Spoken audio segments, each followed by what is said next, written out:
നേരവും ആരാധനയും സ്തുതിയും പുകഴ്ചയും ഉണ്ടായിരിക്കട്ടെ. പരിശുദ്ധ പരമദിവ്യകാരുണ്യത്തിന് നേരവും ആരാധനയും സ്തുതിയും പുകഴ്ചയും ഉണ്ടായിരിക്കട്ടെ. പരിശുദ്ധ പരമദിവ്യകാരുണ്യത്തിന് നേരവും ആരാധനയും സ്തുതിയും പുകഴ്ചയും ഉണ്ടായിരിക്കട്ടെ. എൻ്റെ പ്രിയപ്പെട്ടവരെ, ഉടമ്പടി ഒരു ജീവിതക്രമമാണ്.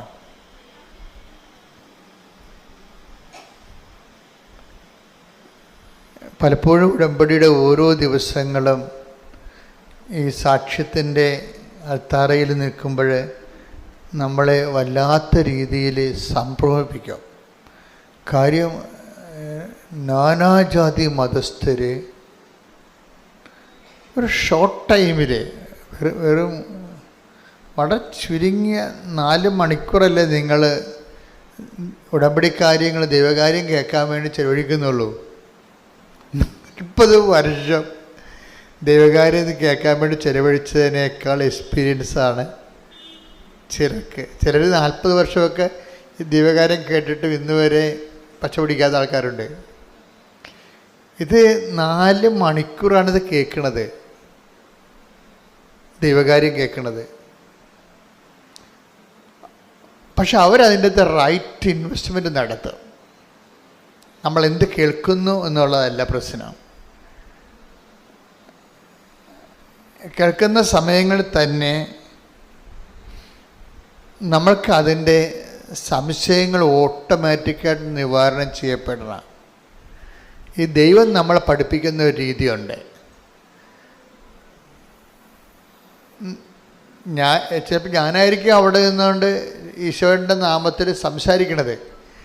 പക്ഷേ ചിലർ ഇതിൻ്റെ അകത്ത് ഈ അതായത് take the bread of God, അവരെല്ലാവരും ദൈവത്താൽ പഠിപ്പിക്കപ്പെടും. ശ്രുതിക്കട്ടെ, ഹല്ലേലൂയ ഹല്ലേലൂയ ഹല്ലേലൂയ. ആരാധന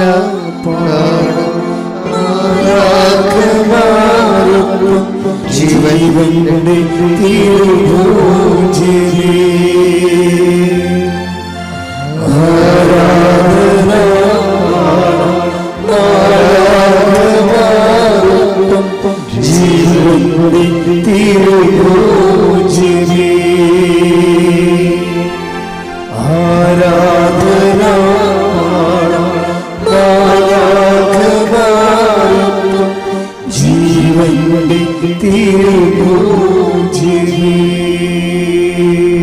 യോഹന്നാൻ 6:45 അവരെല്ലാവരും ദൈവത്താൽ പഠിപ്പിക്കപ്പെട്ടവരാകുമെന്ന് പ്രവാചക ഗ്രന്ഥങ്ങളിൽ എഴുതപ്പെട്ടിരിക്കുന്നു. ഇപ്പം എല്ലാവരുമാണ്, അല്ലാതെ കുറച്ച് പേര് സെമിനാരിൽ ചേർന്ന് വൈദിക വിദ്യാർത്ഥികളായിട്ട് കുറേ 10 കൊല്ലം പഠിക്കണ അങ്ങനെയുള്ള കക്ഷികൾ മാത്രമല്ല.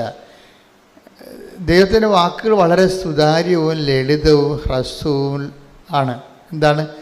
അവരെല്ലാവരും, ദൈവവചനം കേൾക്കുന്ന എല്ലാവരും ദൈവത്താൽ പഠിപ്പിക്കപ്പെടാനുള്ള സാധ്യതയുണ്ട്. എപ്പോഴും നമ്മൾ ആ സാധ്യത മനസ്സിലാക്കണം. ഞങ്ങളൊക്കെ വചനം പറയുമ്പോഴും നിങ്ങളൊക്കെ ജോസഫ് വചനമല്ല, ഞാനതിന് ശബ്ദം നൽകുന്ന മാത്രമേ ഉള്ളൂ. ദൈവത്തിൻ്റെ റിട്ടേൺ വേർഡ് ഓഫ് ഗോഡിന് ഞാനൊരു സൗണ്ട് ചെയ്ത് കൊടുക്കും, ഞാൻ ശബ്ദം കൊടുക്കും. എന്നുവെച്ചാൽ നിങ്ങളുടെ കയ്യിലിരിക്കുന്നത് അപ്പാരറ്റസ് ചെവിയല്ലേ, അല്ലേ? അപ്പം ചെവിക്ക് പറ്റുന്ന രീതിയിൽ ഞാൻ ഇനി ശബ്ദം കൊടുക്കാൻ, ശബ്ദസംബന്ധമായ കാര്യങ്ങളല്ലേ ചെവി അക്സെപ്റ്റ് ചെയ്യത്തുള്ളൂ. അപ്പോൾ എന്നെ സംബന്ധിച്ചിടത്തോളം ഞാൻ എന്താ ചെയ്യണത്? ദൈവത്തിൻ്റെ വാക്കുകൾ എടുത്തിട്ട് നിങ്ങളുടെ ചെവിക്കും എൻ്റെ ചെവിക്കും പറ്റുന്ന രീതിയിൽ ഞാൻ അതിനെ ശബ്ദം കൊടുക്കും അതിന്. അപ്പം നിങ്ങളത് കേൾക്കുകയാണ് ചെയ്യണത്. അപ്പം ചിലരെന്ത് ചെയ്യും, അത് മനുഷ്യനാൽ പഠിപ്പിക്കുന്ന പോലെയും ആകും, ദൈവത്താൽ പഠിപ്പിക്കുന്ന പോലെയും ആകും. ഇപ്പം നിങ്ങളൊരു 100 പേരുണ്ടെന്ന് വിചാരിച്ചോ, 50 പേർക്ക് ഞാൻ ജോസഫ് അച്ഛൻ പഠിപ്പിച്ച പോലെയാവും, മനുഷ്യൻ പഠിപ്പിച്ച പോലെയാവും. 50 പേർക്ക് ദൈവം പഠിപ്പിച്ച പോലെയാവും. അതെങ്ങനെ അറിയാൻ പറ്റും? ചിലക്ക് കേൾക്കുമ്പോൾ തന്നെ സംശയങ്ങൾ ഓട്ടോമാറ്റിക്കായിട്ട് മാറിക്കൊണ്ടിരിക്കും. ചിലക്ക് സംശയങ്ങൾ വന്നുകൊണ്ടിരിക്കും.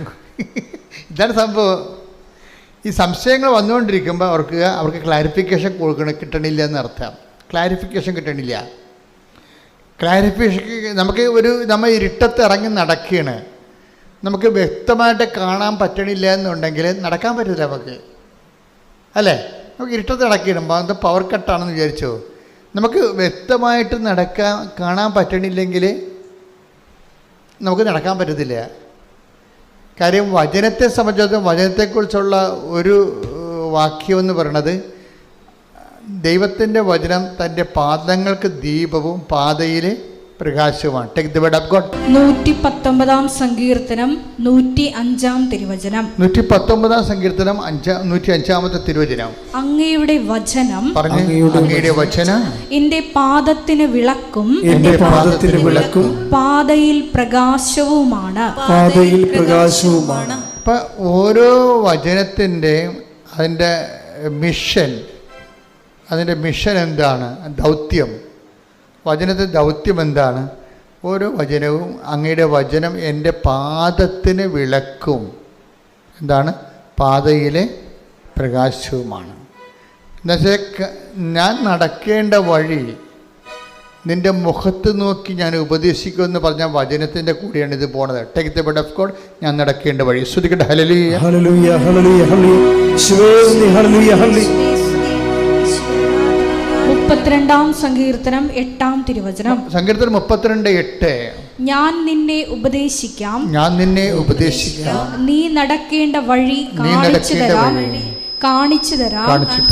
ഞാൻ നിന്റെ മേൽ ദൃഷ്ടി ഉറപ്പിച്ച് നിന്നെ ഉപദേശിക്കാം. ഇപ്പൊ എല്ലാ ഈച്ച് ആൻഡ് എവരി ഡിസിഷന്, തീരുമാനങ്ങൾക്കെല്ലാം കറസ്പോണ്ടിങ് ലൈറ്റ് ഓഫ് വേർഡ് ഉണ്ട്. പ്രകാശത്തിൻ്റെ വചനങ്ങളുണ്ട്. Light of the world, light of the word, പ്രകാശത്തിൻ്റെ വചനം. അതായത് ഓരോ വിഷയത്തിനും അതിനാവശ്യമായ ലൈറ്റ് കിട്ടണമെന്നുണ്ടെങ്കിൽ അതിൻ്റെ ആവശ്യമായ വചനം നമ്മൾ അറിഞ്ഞിരിക്കണം. ഉടമ്പടിയിലെ ഒരു പ്രധാനപ്പെട്ട എക്സസൈസ് എന്താണ്? അരമണിക്കൂർ വചനം വായിക്കുക. പിന്നെന്താണ്? ഉടമ്പടി ധ്യാനം എല്ലാ ദിവസവും കൂടുക. ഇപ്പം അഡീഷണലായിട്ട് വെച്ചിരിക്കണത് എന്താണ്? Daily bread. അല്ലാതെ ഉടമ്പടിയുടെ പരിസരങ്ങളെല്ലാം അറിയണമെന്നുണ്ടെങ്കിൽ, ഉടമ്പടി ആക്ടിവേറ്റ് ചെയ്യുന്ന പ്രിൻസിപ്പിൾസ് അറിയണമെന്നുണ്ടെങ്കിൽ ഉടമ്പടി വിഹിതമായ വചനങ്ങൾ അറിയണം നമ്മൾ. ഉടമ്പടി വിഹിതമായ വചനങ്ങളാണ് ഉടമ്പടി ജീവിതത്തിൻ്റെ വെളിച്ചമായിട്ട് വരണത്. നമ്മുടെ ഉടമ്പടി ജീവിത പാതയിൽ വെളിച്ചമായിട്ട് വരണത് ഉടമ്പടി വിഹിതമായ വചനങ്ങളാണ്. അതുകൊണ്ടാണ് അരമണിക്കൂർ വചനം വായിക്കണമെന്ന് പറയുമ്പോൾ ഉടമ്പടി വചനമാണ് നമ്മൾ വായിക്കേണ്ടത്. കഴിഞ്ഞ ദിവസങ്ങളിൽ ഇവിടെ ഒരു കുഞ്ഞൊരു സാക്ഷ്യം പറഞ്ഞു. ഒരു കോതമംഗലത്ത് ഒരു കൊച്ചുകൊണ്ട്, എൻ്റെ പേര് ഞാൻ പറഞ്ഞു. അവൻ സാക്ഷ്യം പറഞ്ഞു. അവന് ബൈബിൾ അവരുടെ ജില്ലയിൽ ബൈബിൾ, ജിസ്മോൻ്റെ സാക്ഷ്യം എന്ന് വെച്ച് കഴിഞ്ഞാൽ അവന് ബൈബിൾ ക്വിസാണ്. അവനെന്താ ചെയ്യണത്? അവൻ രാവിലെ എഴുന്നേറ്റിട്ട് ഡെയിലി ബ്രെഡ് കേൾക്കും. എന്നിട്ട് അതിൽ പറയുന്ന വചനങ്ങളെല്ലാം കുറിച്ച് വെക്കും. അത് മാത്രമാണ് അവൻ പഠിച്ചിരിക്കുന്നത്. 2 മാസത്തെ വചനങ്ങൾ ഗൃഹപാഠമായിട്ട് പഠിച്ചു. 102 വചനങ്ങൾ പഠിച്ചു. 302 വചനങ്ങൾ അവൻ പഠിച്ചു. അപ്പോൾ ഭയങ്കര സീരിയസ് ആയിട്ട് എടുക്കുന്ന ആൾക്കാരുണ്ട്. നിങ്ങൾക്ക് പലപ്പോഴും സംഭവിക്കുന്നത്, എനിക്ക് പലപ്പോഴും തോന്നിയിട്ടുള്ളത്, ഉടമ്പടി വളരെ ദൈവികമായ ഒരു സംവിധാനമാണ്. കാര്യം അത് എന്നെ ഞെട്ടിക്കണമെന്ന് പറയുന്നത്, ഞാനിപ്പോൾ അച്ഛനായിട്ട് ഈ ശുശ്രൂഷ തുടങ്ങിയിട്ട് 10-39 കൊല്ലം ആയി, അപ്പം കഴിഞ്ഞു. പക്ഷേ ഇങ്ങനെ ജനങ്ങളെ അനുദിനം ഒരുമിച്ച് കൂട്ടുകയും നാനാജാതി മതസ്ഥരെ അവരുടെ വേദന കാലങ്ങളിലെ കർത്താവിൻ്റെ സ്നേഹത്തിലേക്കും പരിപാലനയിലേക്കും വിളിക്കുകയും ചെയ്യുന്ന ശുശ്രൂഷ ഞാൻ എൻ്റെ ജന്മത്തെ കണ്ടിട്ടില്ല. ഞാൻ ചരിത്രം നല്ലവണ്ണം പഠിക്കുന്ന ആളാണ്. ഓരോ ശുശ്രൂഷകളും എന്ന് തുടങ്ങി. ഇപ്പോൾ നിത്യാരാധന ഇന്ന് 13-ാം നൂറ്റാണ്ടിലാണ് നിത്യാരാധന തുടങ്ങിയത്. 13-ാം നൂറ്റാണ്ട് 700 കൊല്ലമേ ആളോ നിത്യാരാധന തുടങ്ങിയിട്ട്. കുരിശിൻ്റെ വഴി സഭയിലെ ശുശ്രൂഷയാണ്. അതിൻ്റെ തുടങ്ങിയിട്ട് 800 കൊല്ലമായി. 12-ാം നൂറ്റാണ്ടിൽ തുടങ്ങിയതാണ്. ജപമാല 16-ാം നൂറ്റാണ്ടിൽ തുടങ്ങിയതാണ്.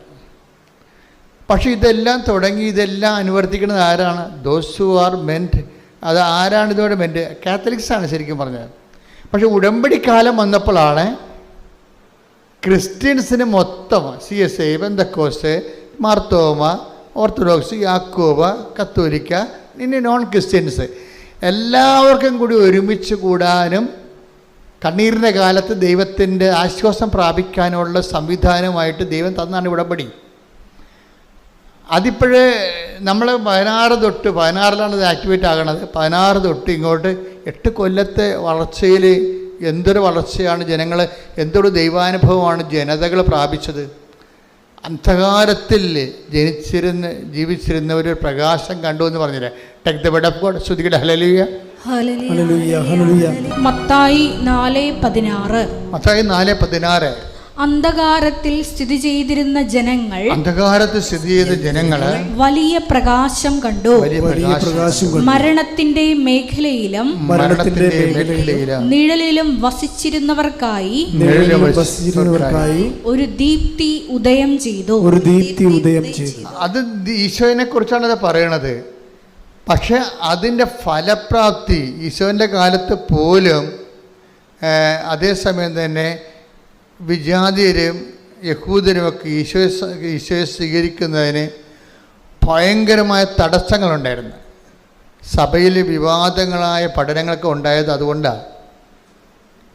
ചില യഹൂദന്മാരായിട്ടുള്ള ആൾക്കാർ ക്രിസ്ത്യാനിലേക്ക് വന്നപ്പോൾ ഈ ക്രിസ്ത്യാനിസായിട്ടുള്ള പത്തോസിനെപ്പോലുള്ളവർ പറഞ്ഞു, നിങ്ങൾ ആദ്യം ഈ വിജാതിയരായിട്ടുള്ള ആൾക്കാർ ക്രിസ്ത്യാനിലേക്ക് വന്നപ്പോൾ പത്രോസ് ആദ്യം പറഞ്ഞു, നിങ്ങൾ ആദ്യം യഹൂദരാകണം, പിന്നെ നിങ്ങൾ സർക്കംസിഷനൊക്കെ ചെയ്യണം, ഛേദനാചാരം ചെയ്യണം, എന്നിട്ട് ക്രിസ്ത്യനായിട്ട് ബാപ്റ്റിസ് ചെയ്യാൻ പറ്റത്തുള്ളൂ എന്നൊക്കെ സങ്കീർണങ്ങളായ പഠനങ്ങളൊക്കെ വന്നു. അതിനോട് ബന്ധപ്പെട്ട് ഇതുപോലെ കാഴ്ചപ്പാടുകളുടെ വിഷയമങ്ങൾ കാരണം ഒത്തിരിയേറെ ആര്യനിസം അങ്ങനെയൊക്കെ കുറേ അധികം പാഷാണ്ഡതകളും സിസ്റ്റമുകളൊക്കെ സഭയിലുണ്ടായി. പിന്നെ സഭയുടെ കുറേ പണി തന്നെ ഇതിന് മറുപടി പറഞ്ഞ് നടക്കുന്നതായിരുന്നു. കുറേ നൂറ്റാണ്ടുകൾ തന്നെ അങ്ങനെ പോയിട്ടുണ്ട്. പക്ഷേ ഉടമ്പടിയെ സംബന്ധിച്ചിടത്തോളം അങ്ങനെ ഒരു വിവാദമില്ല. എന്താണ്? സിമ്പിളാണ്, എല്ലാവർക്കും സിമ്പിളാണ്. ഫസ്റ്റ് ഫ്രഷ് കമേഴ്സിന് വരെ എന്താണ്, വേറെ ഒന്നുമില്ല, അവൻ പറയണ പോലെ ചെയ്യുക, അത്രയേ ഉള്ളൂ. വീഞ്ഞില്ല, വെള്ളമില്ല, ജോലിയില്ല, ജീവിതമില്ല എന്നൊക്കെ പറയുമ്പോൾ ആർക്ക് വേണമെങ്കിലും ജീവിതം തിരിച്ചു പിടിക്കാം.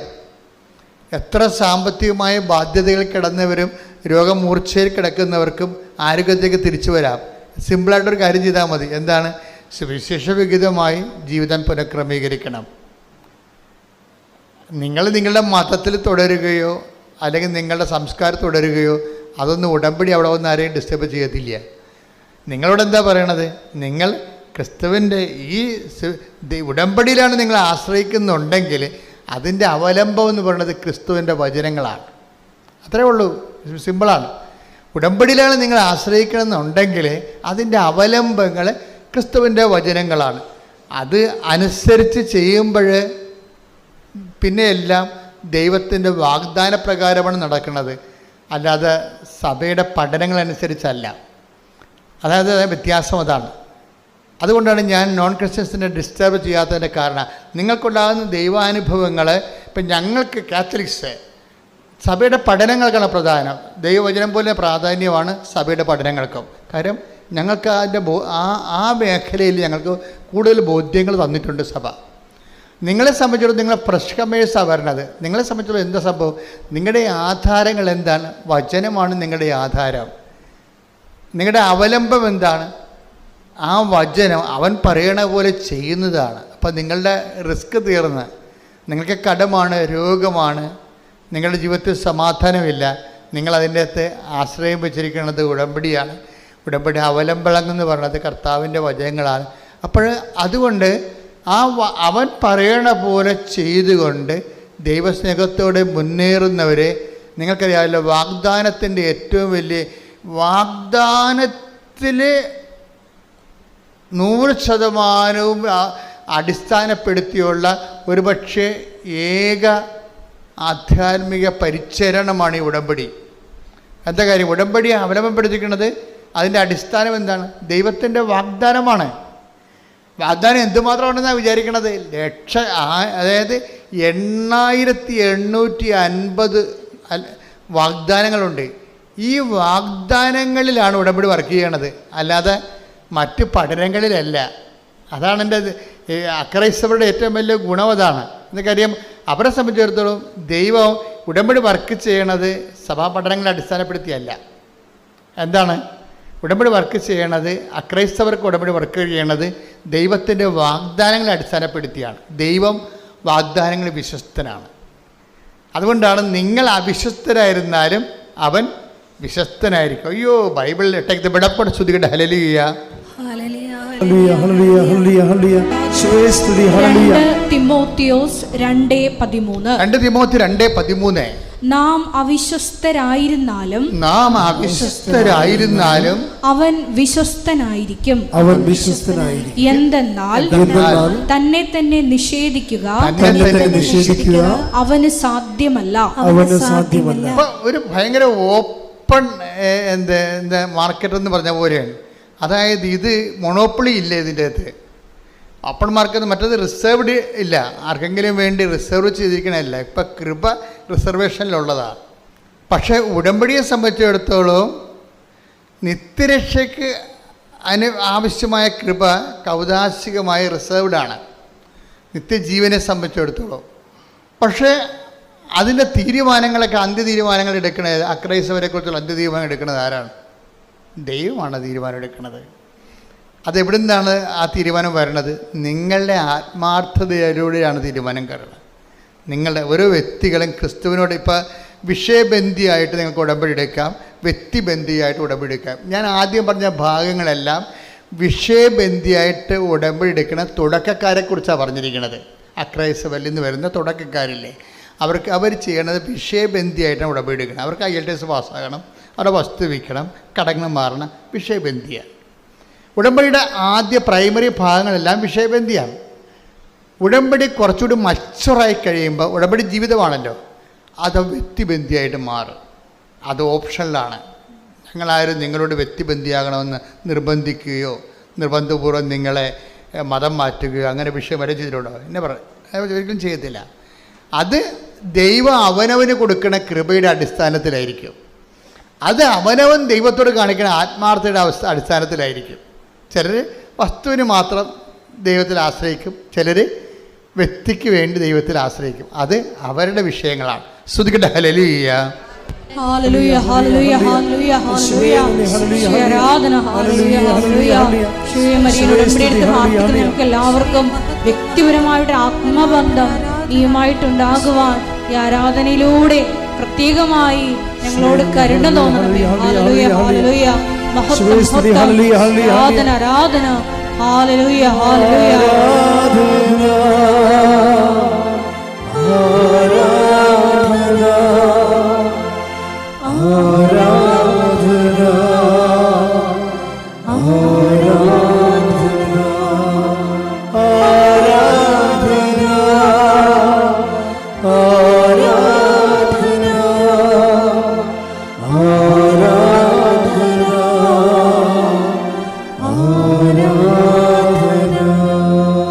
പക്ഷേ എൻ്റെ മക്കളോട് പറഞ്ഞിരിക്കണത് എന്താണ്? ഉടമ്പടി എന്ന് പറയണത് ബേസിക്കായിട്ട് അതിൻ്റെ ബേസ്മെൻറ്റ് എന്ന് പറയണത് ആധാരം. ഇപ്പം നമ്മുടെ സ്ഥലത്തിനൊക്കെ ഇത് എൻ്റെ സ്ഥലമാണെന്ന് പറഞ്ഞാൽ ഉടനെ ചോദ്യം എന്താണ്? എന്ത് ആധാരം എന്ന് ചോദിക്കും. എന്താണ് അതിന്? സ്ഥലത്തിന് നമ്മൾ ആധാരം എന്നാണ് പറയണത്. ഇപ്പം നിങ്ങൾ ഇന്ത്യൻ പൗരനാണെന്ന് പറഞ്ഞാൽ എന്താണ് ആധാരം? അതിനാണ് ആധാർ കാർഡ് എന്ന് പറയണത്. ബേസ്മെൻ്റ് എന്താണ്? അതിൻ്റെ അടിസ്ഥാനം എന്താ? നിങ്ങൾ ഇന്ത്യക്കാരനാണ്, അടിസ്ഥാനം എന്താണ്? കാർഡ് കാണിക്കാം, നമുക്ക് ആധാർ കാർഡ് കാണിക്കാം. അതുപോലെ തന്നെ ഇതുപോലെ തന്നെ സ്ഥലം, നിങ്ങളുടെ സ്ഥലമാണിത് എന്ന് പറഞ്ഞു കഴിഞ്ഞാൽ ആധാരം. അപ്പോൾ നമുക്ക് ആധാരം ഉണ്ടതിന്. ഉടമ്പടി ആധാരം എന്താ? ഉടമ്പടി ആധാരം എന്താ? നിങ്ങൾ ഉടമ്പടി ചെയ്തിട്ടില്ലേ ദൈവമായിട്ട്? അപ്പോൾ അതിൻ്റെ ആധാരം എന്താ? ദൈവത്തിൻ്റെ വാഗ്ദാനമാണ്. ആ വാഗ്ദാനം നിങ്ങൾ പ്രാപിക്കണമെന്നുള്ളതിന് നിർബന്ധം എന്താ? ഞാൻ ആ വാഗ്ദാനത്തിന് പറ്റുന്ന രീതിയിൽ അതിൻ്റെ നിബന്ധനകളെ പാലിക്കുന്നുണ്ട്. അതാണ് സംഭവം. സിമ്പിളല്ലേ? ദൈവത്തിന് വാഗ്ദാനങ്ങളുണ്ട്. ഓക്കെ, നിങ്ങളുടെ ഉടമ്പടി അവലംബം എന്താ? അത് ദൈവത്തിൻ്റെ വാഗ്ദാനമാണ്. ദൈവത്തിൻ്റെ വാഗ്ദാനം നിങ്ങൾക്ക് കിട്ടണമെന്ന് എന്താ നിർബന്ധം? അത് ഞാൻ നിബന്ധനകൾ പാലിക്കുന്നുണ്ട്, അതാണ് വിഷയം. അച്ചാൽ നിബന്ധനകൾ പാലിച്ചാൽ വാഗ്ദാനം പ്രാപിക്കാൻ പറ്റുമെന്നും ദൈവത്തിൻ്റെ വാഗ്ദാനമാണ്. ശ്രുതിക്കട്ടെ ഹല്ലേലൂയ. ഹല്ലേലൂയ, ഹല്ലേലൂയ, ഹല്ലേലൂയ. ഉടമ്പടി നിബന്ധനകൾ ശ്രദ്ധാപൂർവം പാലിച്ചുകൊണ്ട് വാഗ്ദാനങ്ങൾ കരയറ്റുവാൻ ഈ ആരാധനയിലൂടെ പ്രത്യേകം കരുണയാകണമേ. ഹല്ലേലൂയ, ഹല്ലേലൂയ.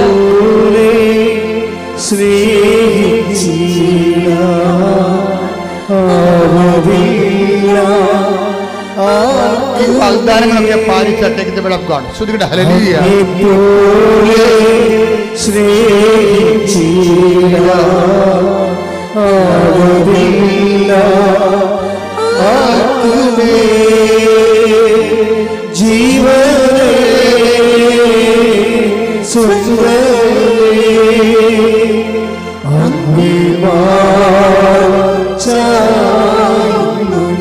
ജീവനെ സ്വന്തമേ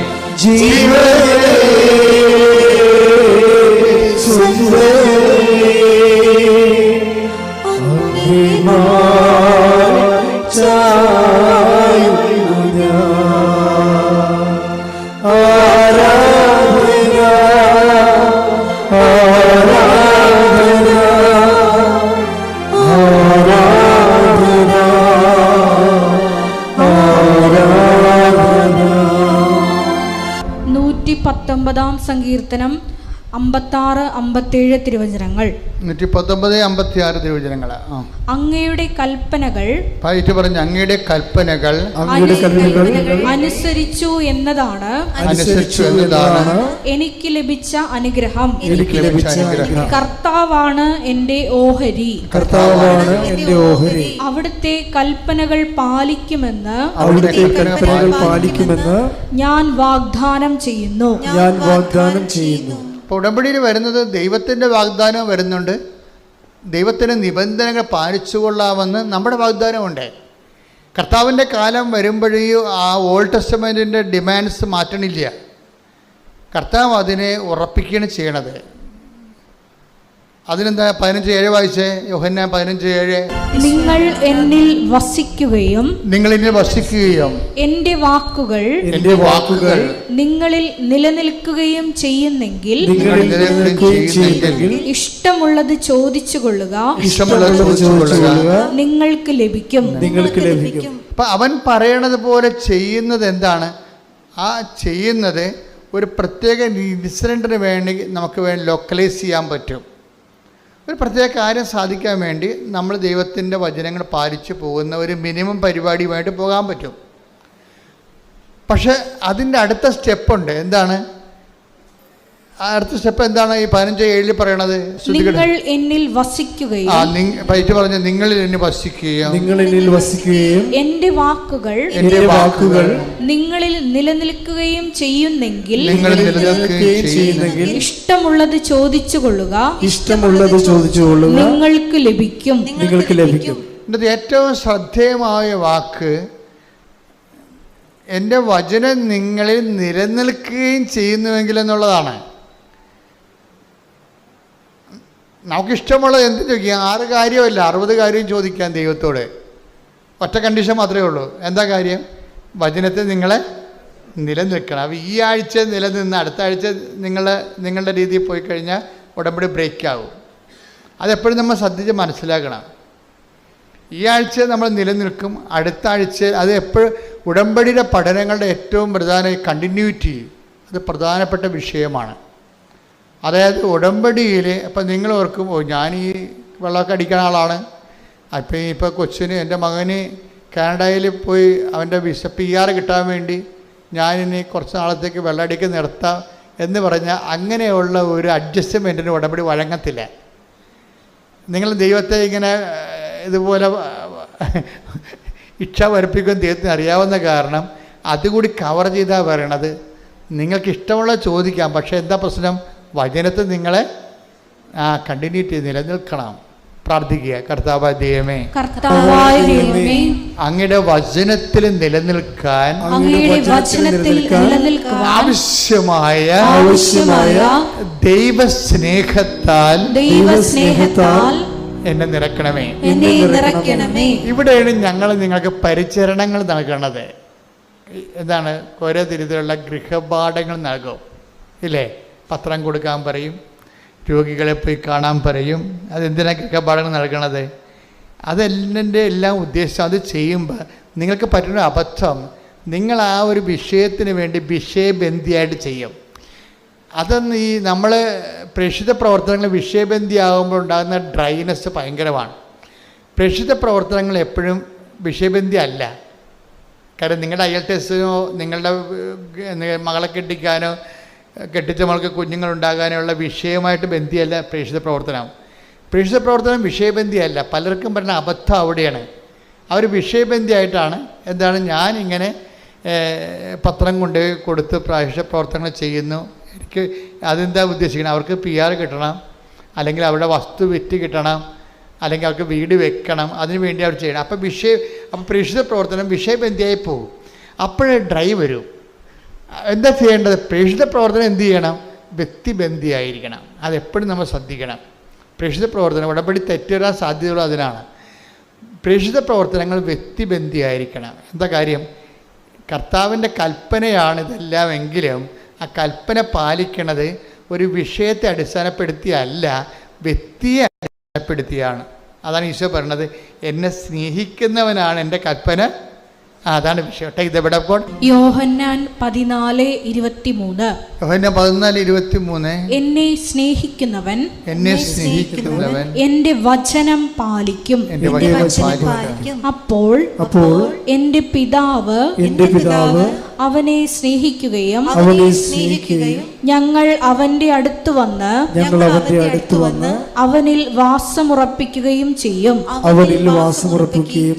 അപ്പോൾ ആരാണ് അവൻ പറയണ പോലെ ചെയ്യാൻ പറയുമ്പോഴേ ആരാണ് അവൻ പറയണ പോലെ ചെയ്യണത്? എന്നെ സ്നേഹിക്കുന്നവനാണ്. യോഹന്നാൻ 14:23 ഇതിന്റെ ഫണ്ടമെന്റ് വചനമാണ്. എന്താ കാര്യം പറഞ്ഞേ? എന്നെ സ്നേഹിക്കുന്നവൻ എന്റെ വചനം പാലിക്കും. അപ്പോൾ എന്റെ പിതാവ് അവനെ സ്നേഹിക്കുകയും ഞങ്ങൾ അവന്റെ അടുത്ത് വന്ന് അവനിൽ വാസമുറപ്പിക്കുകയും ചെയ്യും. അപ്പോഴേ ഉടമ്പടി അവൻ പറയണ പോലെ ചെയ്യുന്നതാണെങ്കിലും ഈ അവൻ പറയുന്ന പോലെ ചെയ്യുന്ന ആ ചെയ്ത്തില്ലേ, ആ കർമ്മം അടിസ്ഥാനപ്പെടുത്തിയിരിക്കേണ്ടത് വിഷയബന്ധിയായിട്ടല്ല. ആ കർമ്മം നിങ്ങൾ ചെയ്യുന്നത് കൊണ്ട് നിങ്ങൾക്ക് ആ വിഷയം സാധിക്കണമെന്നുള്ളതിനെ നേരിട്ട് ബന്ധപ്പെടുന്നില്ല.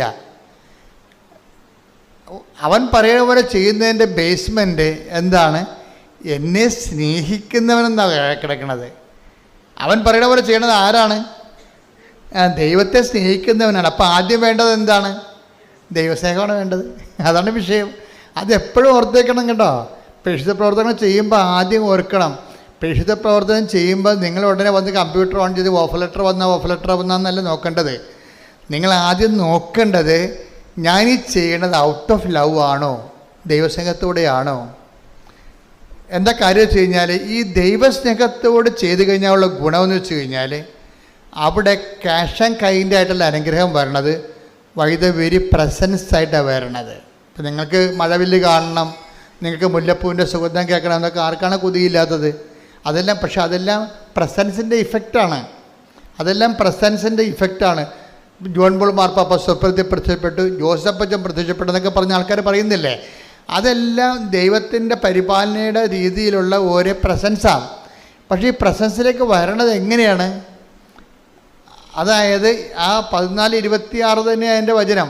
അതായത് നിങ്ങൾ എന്നെ സ്നേഹിക്കുകയും പറഞ്ഞേ, നിങ്ങൾ എന്നെ സ്നേഹിക്കുകയും അതുവഴി എൻ്റെ വചനങ്ങൾ പാലിക്കുകയും ചെയ്യുമ്പോൾ ഞങ്ങൾ വന്ന് നിങ്ങളിൽ വാസമുറപ്പിക്കും.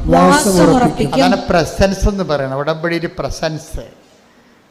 നിങ്ങൾക്ക് വേണമെങ്കിൽ എങ്ങനെ വേണമെങ്കിലും മുല്ലപ്പൂവിൻ്റെ സുഗന്ധം കേൾക്കുകയോ മഴവില്ല് കാണുകയോ സ്വപ്നം കാണുകയോ ദർശനം കിട്ടുകയോ ചെയ്യും. അപ്പോൾ ചെയ്യണമെന്നുണ്ടെങ്കിൽ പ്രസൻസിൻ്റെ ഫോർമുല കറക്റ്റ് ചെയ്യണം. ആ വചനം ഒന്നിനു വായിച്ചേ.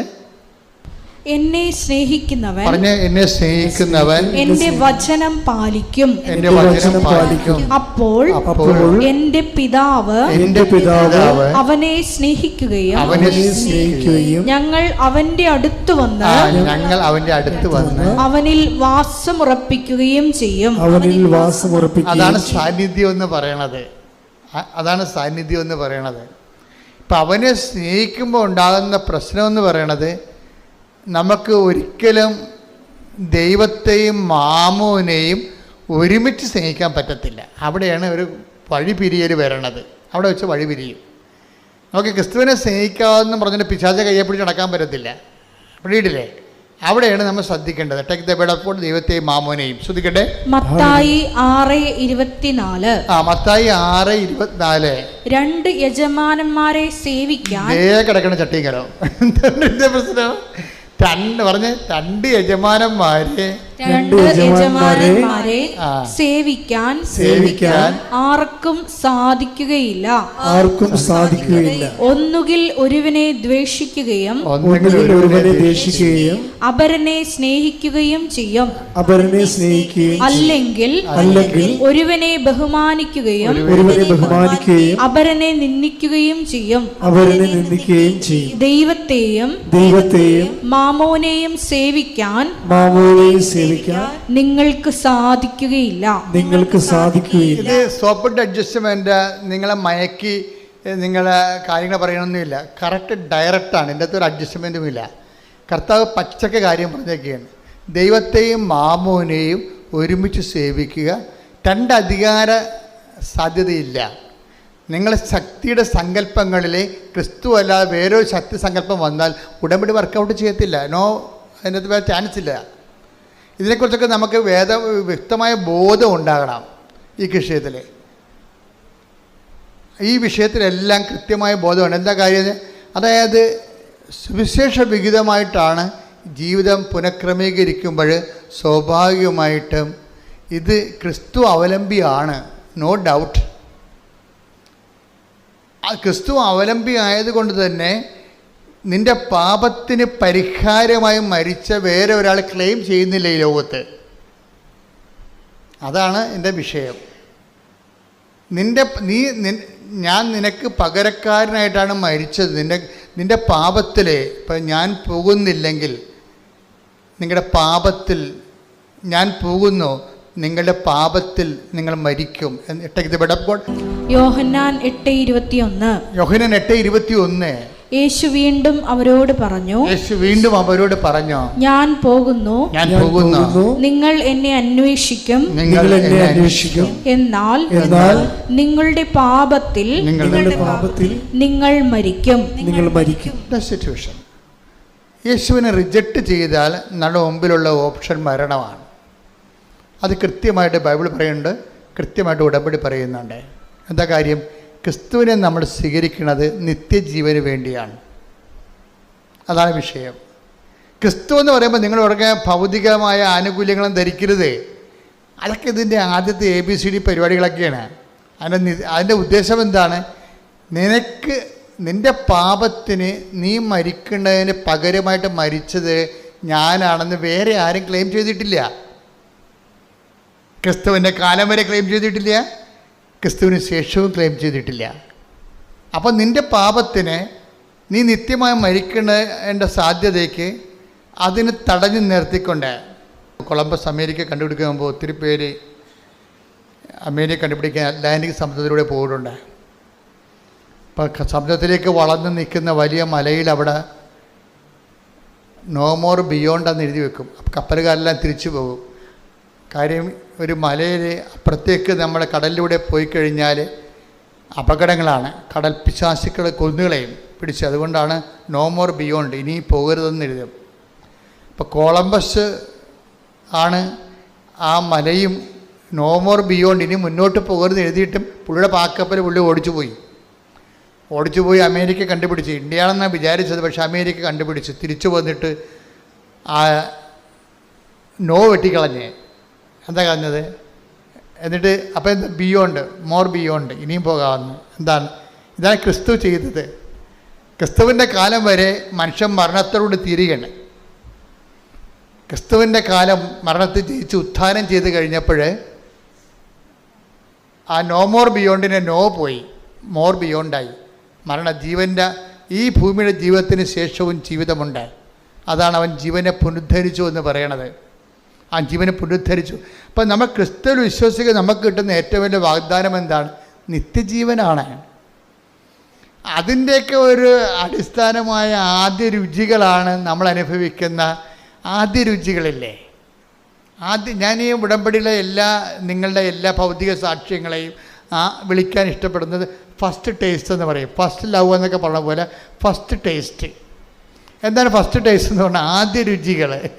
ആദ്യ രുചികൾ നിത്യതയുടെ മുന്നാസ്വാദനം വെച്ചുള്ള ആദ്യ രുചികളാണ് അനുഭവിക്കുന്നത്. അപ്പം ചിലർക്ക് നല്ല ആഴമായ ദൈവ സ്നേഹം കിട്ടും. അവർ പിന്നെയും മുന്നോട്ട് പോകും. ക്രിസ്തുവിൻ്റെ കൂടുതൽ അറിയുന്നതിന് വേണ്ടി മുന്നോട്ട് പോകും. അങ്ങനെ മുന്നോട്ട് പോകുന്ന ആൾക്കാർ ആണ് പിന്നീട് നിത്യജീവനിൽ ക്രിസ്തുവിനെ കണ്ടെത്തിയിട്ടുള്ളത്. ഞാൻ തിരുവുദ്ധാനത്തോട് ബന്ധപ്പെട്ട് വരുന്ന ദിവസങ്ങളായതുകൊണ്ടാണ് ഈശോ ഇതിലൂടെ ഇങ്ങനെ സംസാരിക്കണമെന്ന് ഞാൻ കരുതുന്നു. നിങ്ങൾ സ്തുതിക്കട്ടെ. ഹല്ലേലൂയ, ഹല്ലേലൂയ, ഹല്ലേലൂയ, ഹല്ലേലൂയ, ഹല്ലേലൂയ. യേശുവിന്റെ വലിയ വചന രഹസ്യങ്ങൾ ഞങ്ങൾക്ക് വെളിപ്പെടുത്തുന്നതിന് നന്ദി പറയുന്നു. ഹല്ലേലൂയ, ഹല്ലേലൂയ. മഹത്വം, മഹത്വം, ആരാധന, ആരാധന. ഹല്ലേലൂയ, ഹല്ലേലൂയ, ഹല്ലേലൂയ. മഹത്വം, മഹത്വം.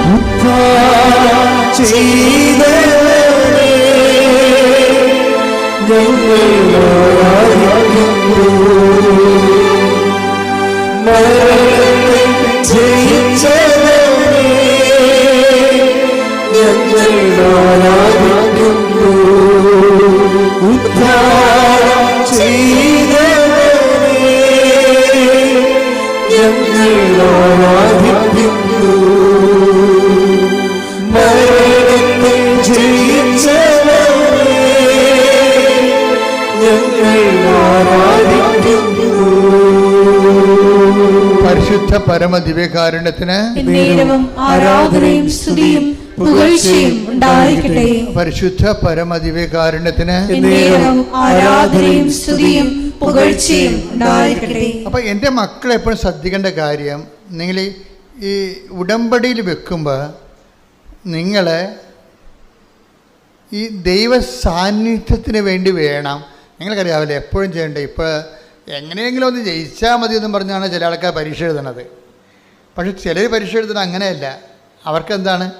അവർക്ക് ആദ്യത്തെ 10 റാങ്കിൽ എവിടെയെങ്കിലും കയറി പറ്റണമെന്ന് എഴുതത്തുള്ളൂ. അതാണ് വ്യത്യാസം. ആ വ്യത്യാസമുണ്ട്. ചിലർ പറയണത് എങ്ങനെയെങ്കിലും ജയിച്ചാൽ മതി എന്നാണ്. ആ സർട്ടിഫിക്കറ്റ് കിട്ടിയാൽ നമുക്ക് പൊടികോരി തിന്നാൻ പറ്റത്തില്ല. നിങ്ങൾ എന്തെങ്കിലും കാര്യങ്ങൾ ഭൂമിയിലുള്ള കാര്യം നടന്നാൽ മാത്രം മതി എന്ന് പറഞ്ഞ് ഉടമ്പടി വെക്കാം നിങ്ങൾക്ക്. പക്ഷെ അതേസമയം തന്നെ ആദ്യത്തെ 10 റാങ്കിൽ ഒരാളായിട്ട് കയറി പറ്റണമെന്നും പറഞ്ഞ് ഉടമ്പടി വെക്കാം. അത് സാന്നിധ്യത്തിൻ്റെതാണ്. ഡിസ്റ്റിങ്ഷൻ കഴിഞ്ഞ് മുകളിലോട്ട് വരണതെല്ലാം എൻ്റെ റാങ്ക് സാന്നിധ്യത്തിൻ്റെതാണ്. നിങ്ങളെന്തിനാണ് ഉടമ്പടി എടുക്കേണ്ടത്? കർത്താവിൻ്റെ സാന്നിധ്യം അനുഭവിക്കണമെന്ന് ഉടമ്പടി എടുക്കണം. പറഞ്ഞ മനസ്സിലായ? അല്ലാതെ വസ്തു വിൽക്കണമെന്ന് പറഞ്ഞാൽ അതൊക്കെ ഈസിയായിട്ട് നടക്കുന്ന കാര്യങ്ങളാണ്. അതിന് ഓവർ പ്രാധാന്യം കൊടുക്കരുത്. അതിൻ്റെ ഇരട്ടി കാര്യങ്ങൾ നടക്കും ഉടമ്പടിക്കാലത്ത്. നിങ്ങൾ പറയണത് എന്താണ്? നിങ്ങൾക്ക് സാന്നിധ്യം വേണമെന്ന് പറയണം. കാര്യം വാഗ്ദാനത്തിലുള്ളതാണ്. നമുക്ക് സ്കീമിലുള്ളതല്ലേ. ഇപ്പം ഞങ്ങൾക്ക് വീട് വേണമെന്നൊക്കെ പറഞ്ഞുകൊണ്ട് ചെന്നാൽ പഞ്ചായത്തുകാർ പറയും നിങ്ങൾ ആപ്ലിക്കേഷൻ വെക്കൂ. പക്ഷേ 300 ആപ്ലിക്കേഷൻ ഇവിടെ കിടപ്പുണ്ട്. ലൈഫ് മിഷൻ്റെ 300 ആപ്ലിക്കേഷൻസ് ഇവിടെ കിടക്കുന്നുണ്ട്. അപ്പം അതുകൊണ്ട് എന്നാലും നിങ്ങൾ വെക്കൂ. ഞങ്ങൾ വീടൊക്കെ വന്ന് പരിശോധിച്ചിട്ട് നിങ്ങൾ യോഗ്യരാണെങ്കിൽ അടുത്ത ഗഡുവിന് പരിഗണിക്കാം. എന്നാൽ അവർ പരിഗണിക്കാമെന്ന് പറയാൻ കാര്യം സ്കീമുള്ളത് കൊണ്ടാണ്. അപ്പം നിങ്ങൾ പറയാം ലൈഫ് മിഷൻ്റെ വീട് പോയി ഞങ്ങൾക്ക് വീടുണ്ട്, ഞങ്ങളുടെ വീടൊന്ന് പുതുക്കി പണിതാൽ മതി, ഓടിൻ്റെ വീടാണ് ഇട്ടിരിക്കുന്നത്, അതൊന്ന് വാർത്താൽ മതി എന്ന് പറയും. അപ്പോൾ അങ്ങനെ ഓടിട്ട വീട് ഓട് മാറ്റിയിട്ട് വാർക്കുന്ന സ്കീമില്ലെന്ന് പറയും. അപ്പോൾ പറയാം, അപ്പോൾ പഞ്ചായത്ത് സെക്രട്ടറി പറയും ചേച്ചി എപ്പോഴും കയറി ഇറങ്ങണ്ട, അത് മൊത്തം പൊളിച്ച് മാറ്റി എന്നിട്ട് നിങ്ങൾ രണ്ടാമത് ഈ ആപ്ലിക്കേഷൻ വെക്കാൻ പറയും. അപ്പോൾ നിങ്ങൾക്ക് പുതിയ വീട് കിട്ടുമല്ല, എന്നാൽ പിന്നെ അങ്ങനെ ചെയ്യാം. അത് സ്കീമിൻ്റെ പ്രശ്നമാണ്. ഇപ്പം നിങ്ങൾക്ക് ഉടമ്പടിയിലുള്ളത് വാഗ്ദാനങ്ങളെല്ലാം സ്കീമുകളാണ്. പ്രസൻസ് എന്ന് പറഞ്ഞ സ്കീമാണ്, ഓൾറെഡി ഉള്ളതാണ്. ഉള്ള കാര്യം നമുക്ക് ചോദിക്കാം, ഇല്ലാത്ത കാര്യം ചോദിക്കാതിരുന്നാൽ മതി. ഉള്ള കാര്യം ചോദിക്കാം, അത് സ്കീമിനുള്ളതാണ്. എന്താണ്? നിങ്ങൾ എന്നെ സ്നേഹിക്കുകയും എൻ്റെ കൽപ്പന നിങ്ങൾ പാലിക്കുകയും ചെയ്താൽ ഞങ്ങൾ വന്ന് നിങ്ങളിൽ അപ്പോൾ സ്കീമിലുള്ളതാണത്. അപ്പോൾ നമുക്കെന്ത് ചോദിക്കാം? കർത്താവ്, ഞാൻ ഉടമ്പടി വെച്ചിട്ടുണ്ട്, പല കാര്യങ്ങളൊക്കെ ഉണ്ട്, മാള കെട്ടിക്കണം, തന്നെയല്ല മറ്റേ ആ ഇംഗ്ലണ്ടിൽ പോയ കൊച്ചിൻ്റെ ജോലി രണ്ടാമത് വിസ പുതുക്കി കിട്ടണില്ല, അതൊക്കെ ശരിയാണ്. പക്ഷേ എൻ്റെ മനസ്സിലുള്ളത് എനിക്ക് നിന്നെ കാണണം, അതാണ് വിഷയം. അപ്പോസ്തലന്മാരൊക്കെ ആദ്യം വന്നപ്പോൾ ചോദിച്ച ചോദ്യം അതാണ് ഈശോയ്ക്ക് ഇഷ്ടപ്പെട്ടത്. എന്നുവെച്ചാൽ ഈശോയോട് ചോദിച്ചേ, റബ്ബി വേറെ ആർ യു ലിവിങ്? ഒയ്യോ ഭയങ്കര, അതായത് വേറെ are you living? Take the bed of God, ശ്രുതിക്കട്ടെ ഹല്ലേലൂയ ഹല്ലേലൂയ ഹല്ലേലൂയ ഹല്ലേലൂയ ഹല്ലേലൂയ ഹല്ലേലൂയ. യേശുവേ നന്ദി, ഹല്ലേലൂയ ഹല്ലേലൂയ. യേശുവേ ഹല്ലേലൂയ ഹല്ലേലൂയ ഹല്ലേലൂയ ഹല്ലേലൂയ.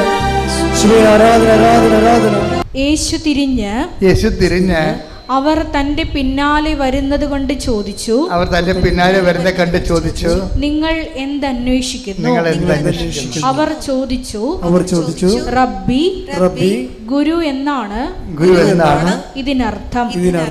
അങ്ങ് എവിടെയാണ് വസിക്കുന്നത്? അവൻ പറഞ്ഞു, വന്നു കാണുക. അവർ ചെന്ന് അവൻ വസിക്കുന്നിടം കാണുകയും അന്ന് അവനോട് കൂടെ താമസിക്കുകയും ചെയ്തു. അപ്പോൾ ഏകദേശം 10 മണിക്കൂറായിരുന്നു. അപ്പൊ ഇതിനകത്ത് വരുന്നൊരു വിഷയം, കർത്താവിനോട് ചോദിക്കുന്ന ചോദ്യം എന്താ? നിങ്ങൾ എന്താണ് അന്വേഷിക്കണം എന്നാണ് ചോദിക്കണത്. പക്ഷെ അവർ ഉത്തരം പറയണത് ആരെ അന്വേഷിക്കുന്നു എന്നതിനാണ്. അവിടെ ഭയങ്കര ട്വിസ്റ്റാണ് ശരിക്കും പറഞ്ഞാൽ. എന്താണ് അന്വേഷിക്കണം എന്നാണ് ചോദിക്കണത് കർത്താവ്. അപ്പോൾ പറയും, ഞാൻ എൻ്റെ പരീക്ഷ ജയിക്കാൻ വേണ്ടിയാണ് അന്വേഷിക്കുന്നത്.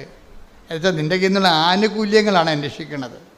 അപ്പോൾ കർത്താവും ചോദിക്കണത്, നിങ്ങൾ വല്ല എൻ്റെ പുറകെ വരുന്നുണ്ടല്ലോ, നിങ്ങൾ ആനുകൂല്യങ്ങളാണോ അന്വേഷിക്കുന്നത് എന്ന് ചോദിക്കുമ്പോൾ അവർ പറയും, ആനുകൂല്യങ്ങളല്ല, we want to know that where you are living. നീ എവിടെ താമസിക്കുന്നു എന്നറിയണം, വചനത്തിൻ്റെ കൂടെ എവിടെയാണെന്ന് അറിയണം. അയ്യോ, എന്നാ ചോദ്യമാണ് ചെയ്യണത് ശരിക്കും പറഞ്ഞാൽ, എന്നാ ഉത്തരവാണ്. നീ എവിടെയാണ് താമസിക്കുന്നത്? അപ്പോൾ കർത്താവ് ചോദിക്കണം, നിങ്ങൾ എന്താണ് അന്വേഷിക്കണതെന്നാണ്. പരീക്ഷയ്ക്ക് വിജയമാണോ, വസ്തു വിൽക്കാനാണോ, വിഷയങ്ങളാണോ അന്വേഷിക്കണത് എന്ന് പറയുമ്പോൾ ആണെന്നല്ല അവർ പറയണത്. അവർ പറയുന്നത് എന്താണ്? വിഷയങ്ങളല്ല ഞങ്ങളുടെ പ്രശ്നം, വ്യക്തിയാണ്. നീ ആണ് ഞങ്ങളുടെ പ്രശ്നം. നീ എവിടെ താമസിക്കുന്നു? അതിൻ്റെ അർത്ഥം എന്താണ്? നിൻ്റെ കൂടെ താമസിക്കാൻ ഞങ്ങൾക്ക് ആഗ്രഹമുണ്ട്, അതാണ് വിഷയം. ഉടമ്പടിയുടെ ഒരു ഉദ്ദേശം അത് തന്നെയാണ്. എവിടെ താമസിക്കുന്നു വെച്ചാൽ കർത്താവിൻ്റെ കൂടെ താമസിക്കാവുന്നൊരു കാലമാണ് ഈ ഉടമ്പടി കാലം എന്ന് പറയണത്. ഇത് അവസാനം വരെ ഈ ചോദ്യ ഉത്തരങ്ങൾ ഇങ്ങനെ കണ്ടിന്യൂ ചെയ്യുന്നുണ്ട്. പട്ടാളക്കാർ വരുമ്പോൾ കർത്താവ് ചോദിക്കും, അവിടെ ചോദിക്കണത് നിങ്ങൾ എന്ത് അന്വേഷിക്കണം എന്നല്ല ചോദിക്കണത്, നിങ്ങൾ ആരെ അന്വേഷിക്കുന്നു എന്നാണ് ചോദിക്കേണ്ടത്. കാര്യം എന്താണ്? അവർ ചോദിക്കേണ്ട ആൾ വ്യക്തിയാണ്, വ്യക്തിയുടെ ആനുകൂല്യങ്ങളല്ല. അവർ ചോദിക്കേണ്ട ആളാരാണ്? വ്യക്തിയാണ്. അപ്പോൾ എന്തന്വേഷിക്കുന്നു എന്ന് ചോദിക്കുന്ന ബൈബിള് അവസാനിക്കുന്നത് ആരെ അന്വേഷിക്കണം എന്ന് പറഞ്ഞാൽ take the bed of God, ശ്രുതിക്കട്ടെ ഹല്ലേലൂയ ഹല്ലേലൂയ ഹല്ലേലൂയ. യേശുവേ നന്ദി, ഹല്ലേലൂയ ഹല്ലേലൂയ ഹല്ലേലൂയ. യോഹന്നാൻ 18:4 തനിക്ക് സംഭവിക്കാനിരിക്കുന്നതെല്ലാം അറിഞ്ഞിരുന്ന യേശു മുമ്പോട്ട് വന്ന് അവരോട് ചോദിച്ചു, നിങ്ങൾ ആരെയാണ് അന്വേഷിക്കുന്നത്? അപ്പോൾ അവർ പറയും, Jesus of നാസറത്ത്, that is me. നിങ്ങൾ അന്വേഷിക്കുന്ന ആള് ഇനി വേറെ ആരും നിങ്ങൾ അന്വേഷിച്ച് പോകേണ്ട, ആള് ഞാൻ തന്നെയാണെന്ന് പറയും. ദാറ്റ്സ് മീ എന്ന് പറയുമ്പോൾ ആ വചനത്തിൻ്റെ പവറിൽ യേശുവിനെ പിടിച്ചു കെട്ടാമെന്നവർ മലന്നടിച്ച് വീണാണ് നമുക്ക് കാണുന്നത്. അതാണ് പവർ ഓഫ് ഗോഡ് എന്ന് പറയണത്. ഞാൻ പറഞ്ഞു വരുന്നതിൻ്റെ കാരണം, അഥവാ ദൈവം എന്നിലൂടെ ഇപ്പോൾ ഈ നിമിഷം പറയാൻ ഉദ്ദേശിക്കുന്നത്, ഈ സുവിശേഷത്തിൻ്റെ യാത്രയിൽ ആദ്യം മനുഷ്യൻ ആരംഭിക്കുന്നത് എന്ത് അന്വേഷിക്കുന്നു എന്നും പറഞ്ഞാൽ കർത്താവ് ചോദിക്കുന്നത്, നിങ്ങൾ എന്ത് അന്വേഷിക്കുന്നു?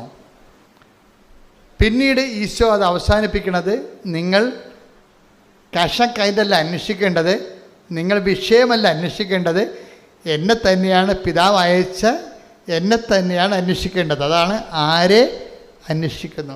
ഉടമ്പടി എപ്പോഴും നമ്മൾ ശ്രദ്ധിക്കേണ്ടത്, സ്വാഭാവികം നമുക്കൊരു പ്രലോഭനം ഉണ്ടാകാം.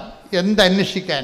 ജോലി അന്വേഷിക്കാൻ, വീട് അന്വേഷിക്കാൻ, പ്രമോഷൻ അന്വേഷിക്കാൻ, പെൻഷൻ അന്വേഷിക്കാൻ, PR അന്വേഷിക്കാൻ നമുക്ക് ത്വര ഉണ്ടാകാം. ഈ ത്വരയെ അതിലംഘിച്ചുകൊണ്ട് വേണം നിങ്ങൾ ഉടമ്പടിയിലൂടെ ക്രിസ്തുവിനെ അന്വേഷിക്കാൻ. കൈയടിച്ച് ശ്രദ്ധിക്കട്ടെ. ഹല്ലേലൂയ, ഹല്ലേലൂയ, ഹല്ലേലൂയ, ഹല്ലേലൂയ, ഹല്ലേലൂയ, മഹത്വം, മഹത്വം, ആരാധന, ആരാധന, ഹല്ലേലൂയ, ഹല്ലേലൂയ, ഹല്ലേലൂയ. യേശുവേ, ഉടമ്പടിയുടെ ലക്ഷ്യം നീ തന്നെയാണെന്ന വലിയ വെളിപ്പെടുത്തൽ നന്ദി പറയുന്നു. ഹല്ലേലൂയ, ഹല്ലേലൂയ. കൈയടിച്ചോട്ടെ.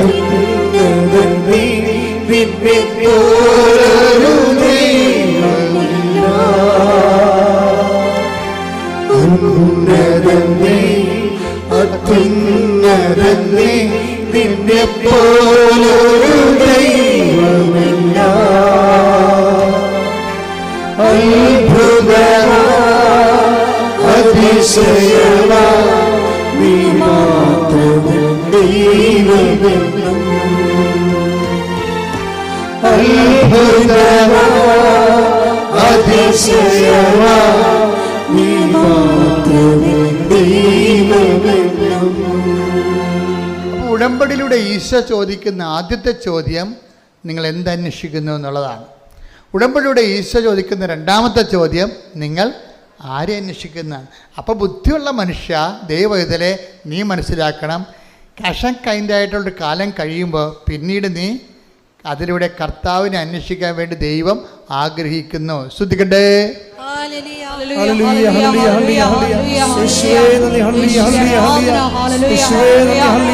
ഉടമ്പടിയിൽ അനുഗ്രഹങ്ങൾ കൈപ്പറ്റുമ്പോൾ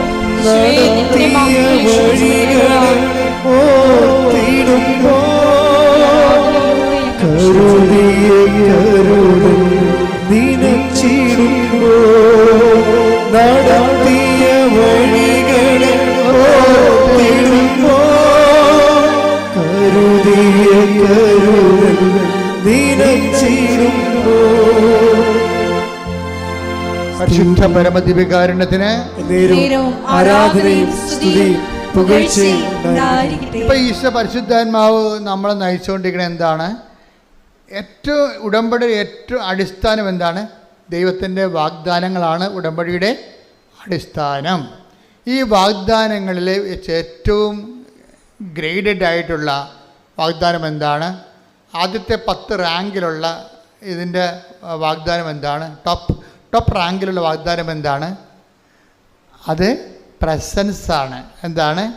ദൈവത്തിൻ്റെ സാന്നിധ്യം. അതാണ്. അപ്പോൾ നമ്മൾ ഉടമ്പടിയിൽ നമ്മൾ അടിസ്ഥാനപ്പെടുത്തുന്നത് എന്തിനു വേണ്ടിയാണ്? ദൈവത്തിൻ്റെ സാന്നിധ്യത്തിന് വേണ്ടി. എൻ്റെ മക്കൾ, ദൈവത്തിൻ്റെ സാന്നിധ്യത്തിന് എന്താണ്? നിങ്ങൾ എന്നെ, അതാണ് 14:23 വായിച്ചത് അല്ലേ? ഇതാണ്, നിങ്ങൾ എന്നെ സ്നേഹിക്കുന്നെങ്കിൽ എൻ്റെ കൽപ്പന പാലിക്കും, അപ്പോൾ എൻ്റെ പിതാവ് നിങ്ങളെ സ്നേഹിക്കുകയും ഞങ്ങൾ വന്ന് നിങ്ങളിൽ വാസമുറപ്പിക്കുകയും ചെയ്യും. അപ്പോൾ ഈ സാന്നിധ്യത്തിൻ്റെ സാധ്യത സ്നേഹത്തോടെ അവൻ പറയണ പോലെ ചെയ്താൽ സാന്നിധ്യം ഉറപ്പാണ്. ഒന്ന് പറഞ്ഞ്, ദൈവസ്നേഹത്തോടെ അവൻ പറയണ പോലെ ചെയ്താൽ, സാന്നിധ്യം ഉറപ്പാകുമെന്ന് ഞങ്ങൾ തിരിച്ചറിഞ്ഞുകൊണ്ട് ഞങ്ങളുടെ ഭൗതിക ആനുകൂല്യങ്ങളെക്കാൾ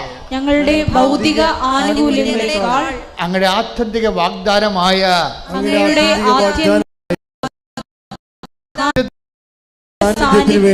ആഗ്രഹിക്കാൻ ഞങ്ങളെ അഭിഷേകം ചെയ്യണമേ.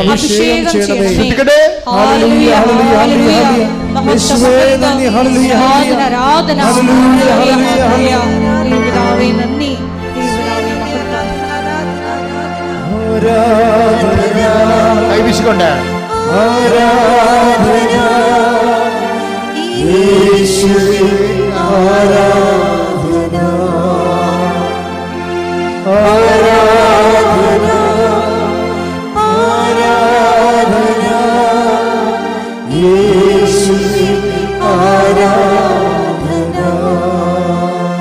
പരിശുദ്ധ പരമദിവ്യകാരുണ്യത്തിന് ആരാധനയും സ്തുതിയും പുകഴ്ചയും ഉണ്ടായിരിക്കട്ടെ. ഏറ്റവും ടോപ്പായിട്ട് ഉടമ്പടി നിബന്ധന പാലിച്ച ഒരു മനുഷ്യനുണ്ട് ബൈബിളിലെ പുതിയ നിയമത്തിൽ. ഏറ്റവും ടോപ്പായിട്ട് ഞാൻ അയാളെപ്പോലെ ഉടമ്പടി പാലിച്ച ആരെയും ഞാൻ കണ്ടിട്ടില്ല. ഏറ്റവും ടോപ്പായിട്ട് ഉടമ്പടി പാലിച്ച അയാളോടാണ് ദൈവം സാന്നിധ്യം ഗ്യാരണ്ടി ചെയ്യണമുണ്ട്. ദൈവം സാന്നിധ്യം ഗ്യാരണ്ടി ചെയ്യണം. ആരാണെന്ന് പറയാമോ? ഏറ്റവും ടോപ്പായിട്ട് ഉടമ്പടി പാലിച്ച ഒരാളുണ്ട് ബൈബിളിൽ. അയാൾക്കാണ് ദൈവം സാന്നിധ്യം ഗ്യാരണ്ടി ചെയ്യണത്. ആരാണെന്ന് പറയാമോ? പുതിയ നിയമത്തിൽ നിന്ന് പറഞ്ഞാൽ മതി. അറിയൊന്നുമില്ല. സാന്നിധ്യം ഗ്യാരണ്ടി ചെയ്യണം. കർത്താവ് സാന്നിധ്യം ഗ്യാരണ്ടി ചെയ്യണം. എനിക്ക് തോന്നിയിരിക്കണത് ഈ ദിവസങ്ങളിൽ പീഡാനുഭവ ധ്യാനങ്ങളുമായിട്ടൊക്കെ സഞ്ചരിച്ചപ്പോൾ എൻ്റെ മനസ്സിൽ വന്ന് ഇതിൻ്റെ സ്വകാര്യ ധ്യാനത്തിൽ വന്നൊരാളാണ് ഈ മൂത്ത പുത്രൻ. ദൈവം എപ്പോഴും ഞാൻ ഈ അച്ഛനായ കാലം മുതലേ ഇളയ പുത്രനോട് കർത്താവ് ഇങ്ങനെ ഇളയ പുത്രനെ ഇങ്ങനെ ഹൈലൈറ്റ് ചെയ്യുന്നതായിട്ട് കാണുന്നുണ്ടെങ്കിലും അവൻ ഭയങ്കര ഒരു ബേസിക് കോഴ്സുകാരനാണ് എനിക്ക് തോന്നിയിട്ടുണ്ട് പലപ്പോഴും. യഥാർത്ഥ ആൾ മൂത്ത പുത്രനാണ്. ദൈവത്തിന് പണ്ട് മൂലമുള്ള ഒരു എന്താണ് ഒരു പ്രവർത്തന രീതിയുണ്ട്. ഏറ്റവും നല്ല സംഭവത്തിനെ മൂടിക്കളയും. അത് ദൈവത്തിൻ്റെ ഈ വചനത്തിൻ്റെ ഒരു രീതിയാണ്. നിങ്ങൾ രത്നമാണ് പറയുമ്പോൾ അത് കുഴിച്ചിട്ടിരിക്കണമെന്ന് പറയും. രത്നത്തിൻ്റെ കാര്യം പറഞ്ഞാൽ എന്ത് പറയും? അത് കുഴിച്ചിട്ടിരിക്കുകയാണ്, കുഴിമാന്തി എടുക്കാൻ പറയും. മാന്തി എടുത്താൽ മാത്രം പോരാ, കരസ്ഥമാക്കണമെങ്കിൽ ഇത്തിരി പാടാണ്. പോയി നിനക്കുള്ളതെല്ലാം വിൽക്കാൻ പറയും. അപ്പോൾ ഈ മുന്തിയ സംഭവത്തിനെ ഇങ്ങനെ ആകൃതമാക്കിയിട്ട് കുപ്പയിലും കുഴിയിലുമൊക്കെ വെച്ചേകളെയും. അതിലുപോലെ കർത്താവ് കുപ്പയിൽ വെച്ച ഒരാളാണ് മൂത്ത പുത്രൻ. നമുക്ക് കുഴിമാന്തി എടുക്കേണ്ടി വരും അയാളെ.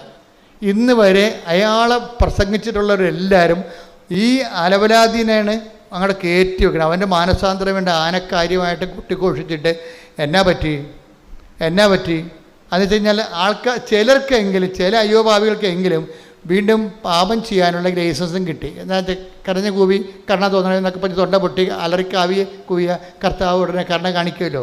അങ്ങനെ ഒരു തെറ്റിദ്ധാരണയും വന്നിട്ടുണ്ട്.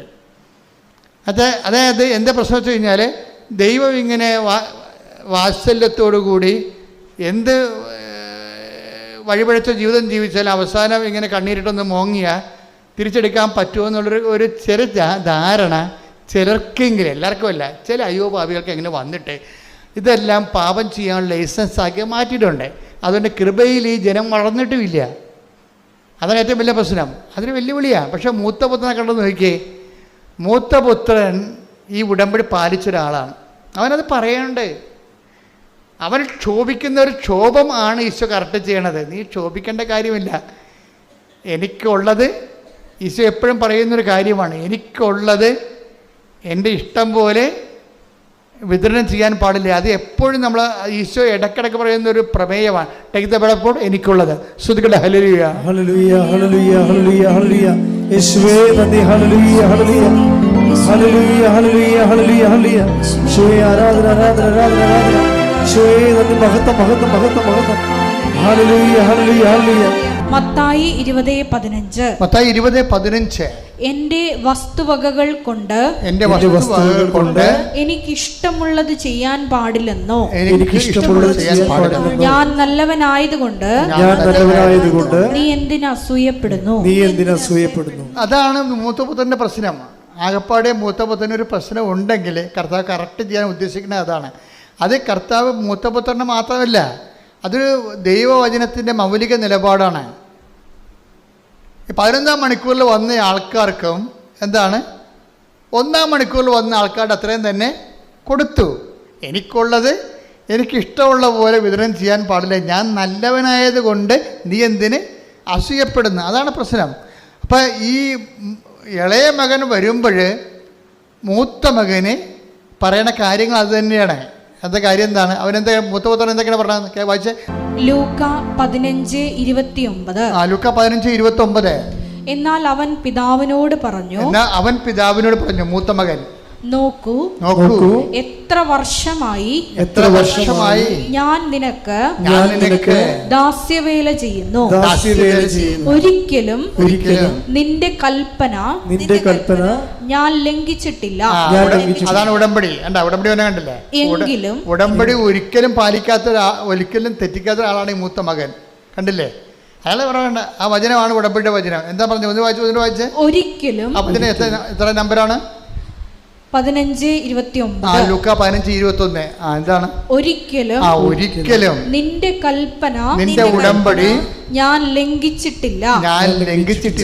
എങ്കിലും എന്റെ കൂട്ടുകാരോടൊത്ത് ആഹ്ലാദിക്കാൻ ഒരു ആട്ടിൻകുട്ടിയെ പോലും നീ എനിക്ക് തന്നില്ല. അപ്പൊ എന്റെ പ്രശ്നം വെച്ച് കഴിഞ്ഞാല് ഇവൻ 11ാം മണിക്കൂറിൽ വന്ന ആളാണ്.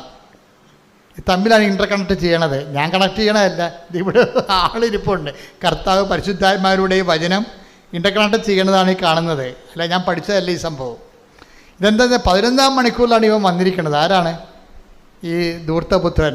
അവന് 1ാം മണിക്കൂറിൽ വന്ന ആൾക്കാരുടെ അവന് വള കൊടുത്തു, അവന് എന്ത് കൊടുത്തു? പാദരക്ഷ കൊടുത്തു. പിന്നെ എന്ത് കൊടുത്തു? അവന് നല്ല വസ്ത്രങ്ങൾ കൊടുത്തു. 1ാം മണിക്കൂറിൽ വന്ന ആളിനെ കൊടുത്തത് തന്നെ അവനെയും കൊടുത്തു. അപ്പോഴാണ് അവൻ പിറുപിറുത്തത്. ഈ പിറുപിറുപ്പ് ഇങ്ങനെ തുടരുകയാണ് ബൈബിളിൽ. അവൻ വീട്ടുടമസ്ഥനെതിരെ പിറുപിറുത്തു. Take the word of God. ശ്രുതികട ഹല്ലേലൂയ, ഹല്ലേലൂയ, ഹല്ലേലൂയ, ഹല്ലേലൂയ.